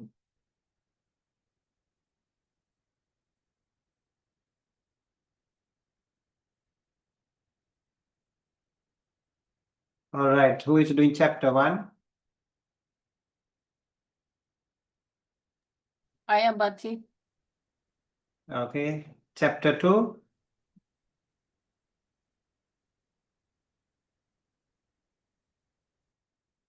Chapter 2? I could do chapter 2. All right, chapter 3? Do chapter 3. That's okay to have 2 people, okay, 2, 3 people, because we have more people than the chapters again. I can do 3 or like 8, but I don't know. I can be flexible. Find one. That's whichever you find more interesting. Having seen the topics. I think we'll go with Okay, 3. we Since many so people we are have. All right, Mark also is doing chapter 3, so that's fine. Chapter 4. I will do it. I took number 4. Okay, all right. Chapter 5. I'll do 5. I Okay, took number 5 too. yeah, that's fine. We'll have more people. Chapter 6. I can do chapter 6, Chris. Okay, Chris. Chapter 7. I like to do chapter 7. Okay. Yeah, I will do 7 also. Okay. Chapter 8. This is Asha. I can do 8. Okay. Chris, are you also doing chapter 8? I saw your name there. I just switched Okay. back. I'll just do chapter 6 instead. Okay. Okay. Right. Chapter 9. Me, Juan. One. I can also do chapter 9. Okay, Maria. And I can also see Isla. Yes. Isla? All right. Okay. So maybe we'll make it a little shorter. We'll have some time limit. Like how much time? If we have many people.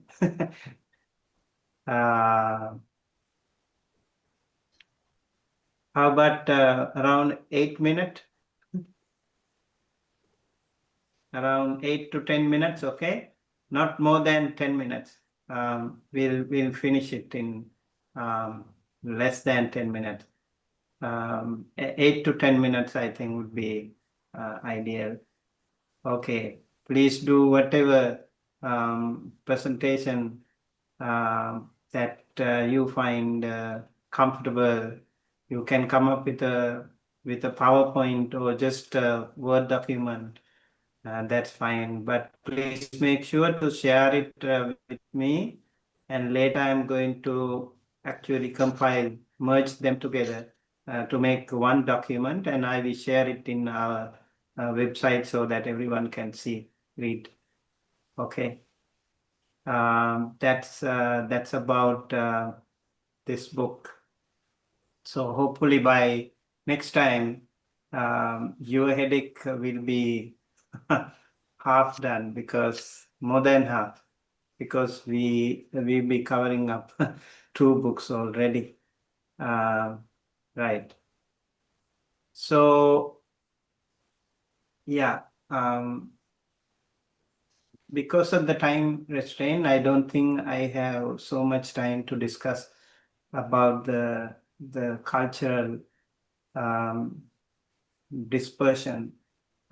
Maybe we will use this remaining 8 minutes or so to discuss whatever is going on in your mind. Yes. But you had that the map up, and I was hoping Yes. When you had the map up, can you put the map back up, the one you just had? Sure. I will actually share it later. I'm looking for where Bangladesh is. I have no idea, and I think I insulted somebody because I considered it. Bangladesh was part of India before. Bangladesh, Pakistan, they were part of India before. And it was after the colonial period that, Britishers, they actually divided the country into three. So there was Bangladesh, there was Pakistan, and there was India. Previously, it was just one country. Can you Okay. point with your finger where it is on the map? You can see Calcutta here. Can you see Calcutta? Yeah, And then if there it's is a small map, the small map up here on the top that shows Delhi, Calcutta. There. right, Where is Calcutta. that? You can see Calcutta. Right, over here you can see Calcutta, and then there is Brahmaputra River, one of the very, very huge rivers in India, and it covers many states in northeastern part of India, and it's the other side of that river where the Bangladesh is located, which was once a Buddhist country actually during the Pala reign that time. So Bangladesh is somewhere here near Calcutta. Okay, West Bengal people speak in Calcutta. Also, people speak Bengali. And if you go a little over here, like Orissa, that's called Oriya, that language also very close to Bengali. Yeah. Thank you. All right, Mark, do you have a question? Yes, but I have a suggestion. To make it easier for you and for us, do you want to create like in the classwork section to create that like something that we can upload the presentation on for the next book? Okay. You mean in the Google Classroom? Yeah. Okay. Okay. So maybe I can create a platform for that, right? All right. Thank you. Thank you so much. Okay. Later we'll make it nice. You will all be the editors. All right. Any other questions, comment? Yes. If we're going to present the same chapter, we can divide the chapter. Is that okay? Like some pages, one person, some pages, the other. Yeah, if you can divide with your friends, you can see those who have, it's up to you, but overall, you could also do it like I'll cover up the whole thing and because your presentation will be different from another one's. So if you want to cover up the whole thing, that's fine. Or you want to discuss with your friends, okay, I'll cover up the first 3 pages, you do this and whatever, you guys discuss. Yeah. Okay, in the Google Classroom, hopefully you can discuss, or of the class, maybe you can also discuss. That's fine.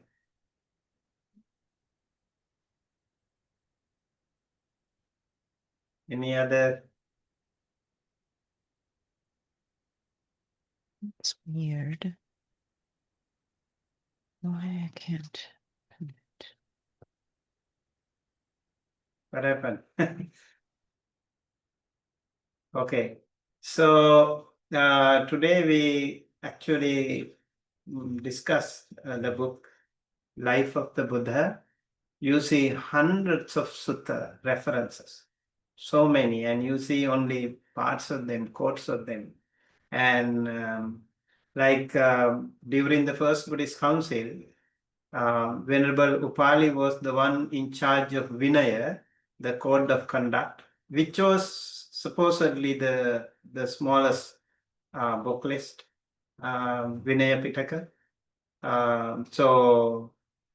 Venerable Ananda was the one who was actually holding the bulk. It is said like he had such a wonderful memory.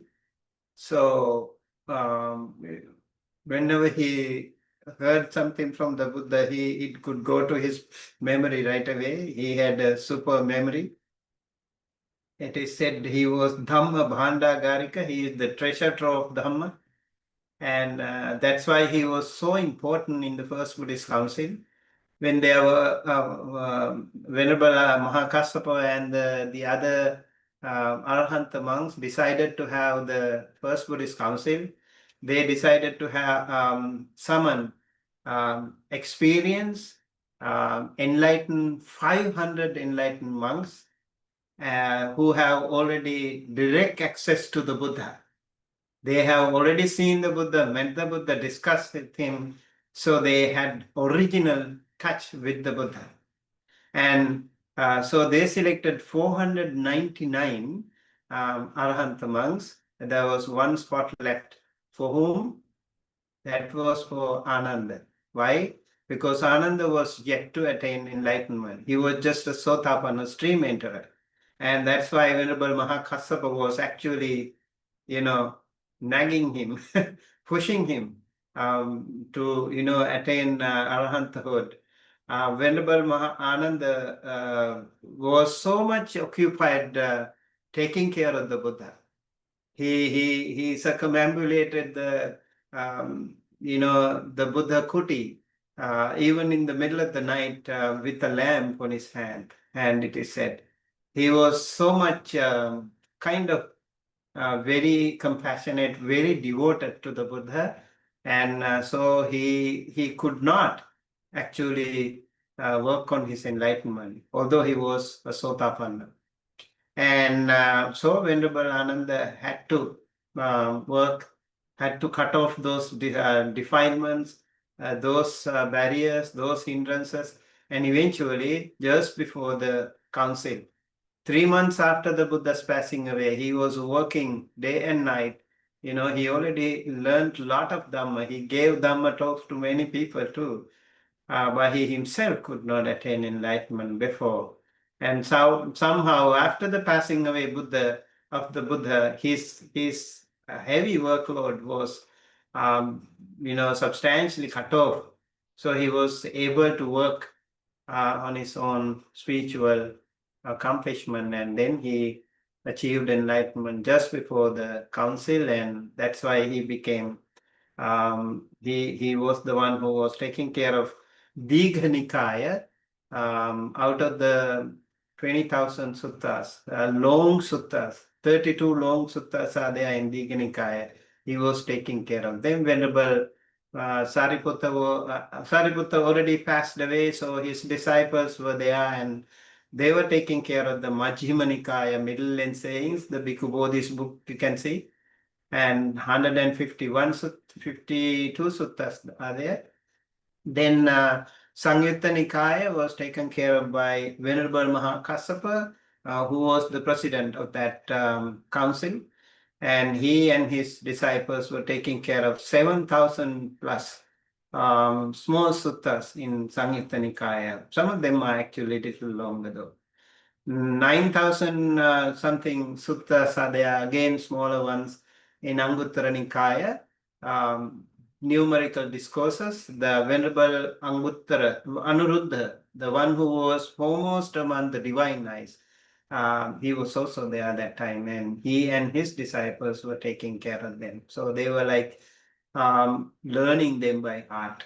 After the verification of the Dharma, okay, this is the true teaching of the Buddha. So they verified there in the first Buddhist council. So it's really important to have that first Buddhist council where all the monks agreed upon the teachings of the Buddha, and they also,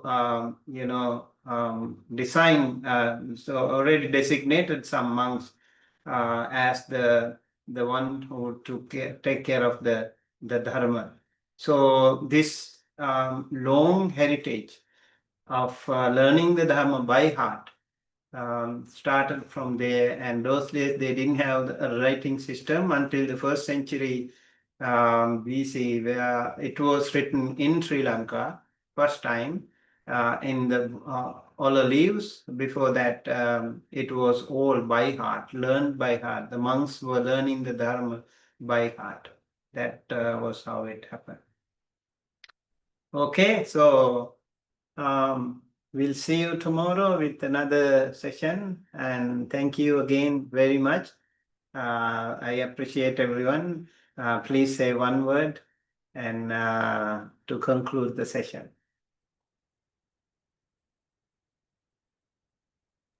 Gratitude. That's what I was going to say too. Gratitude. Gracias. Impressed. Connected.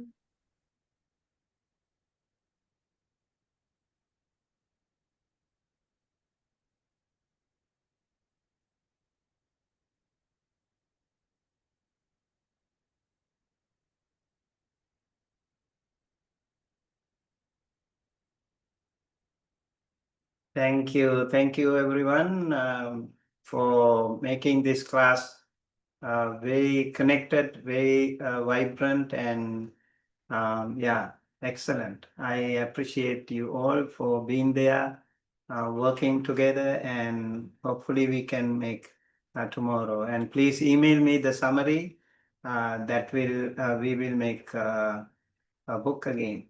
Yeah, thank you. Wish you a wonderful good night. Peace and Thank happiness. you. Sadhu, sadhu. Sadhu, sadhu. Sadhu, sadhu, sadhu. Okay, please share save the chat. This is very important. Okay. Mark, can you share the chat? Yes. Yes, I think I will Thank you. save them in like a document to post it on the classroom to be like it's like to visible, more visible. Yeah, that's okay to have because I can go through them. Sometimes I miss some of the points, some questions or something. Then later on I can answer. Thanks. Thank you. Okay. Thank you. See you again tomorrow. See you tomorrow, Bhante. Mhm. Thank you so much, Bante. Thank Thank you. you so You're much. welcome. Gracias. Then හඳුනේ අවසරයි හොඳයි තෙරුවන් තෙරුවන් සරණයි සරණයි. තෙරුවන් සරණයි හඳුනේ තෙරුවන් තෙරුවන් සරණයි.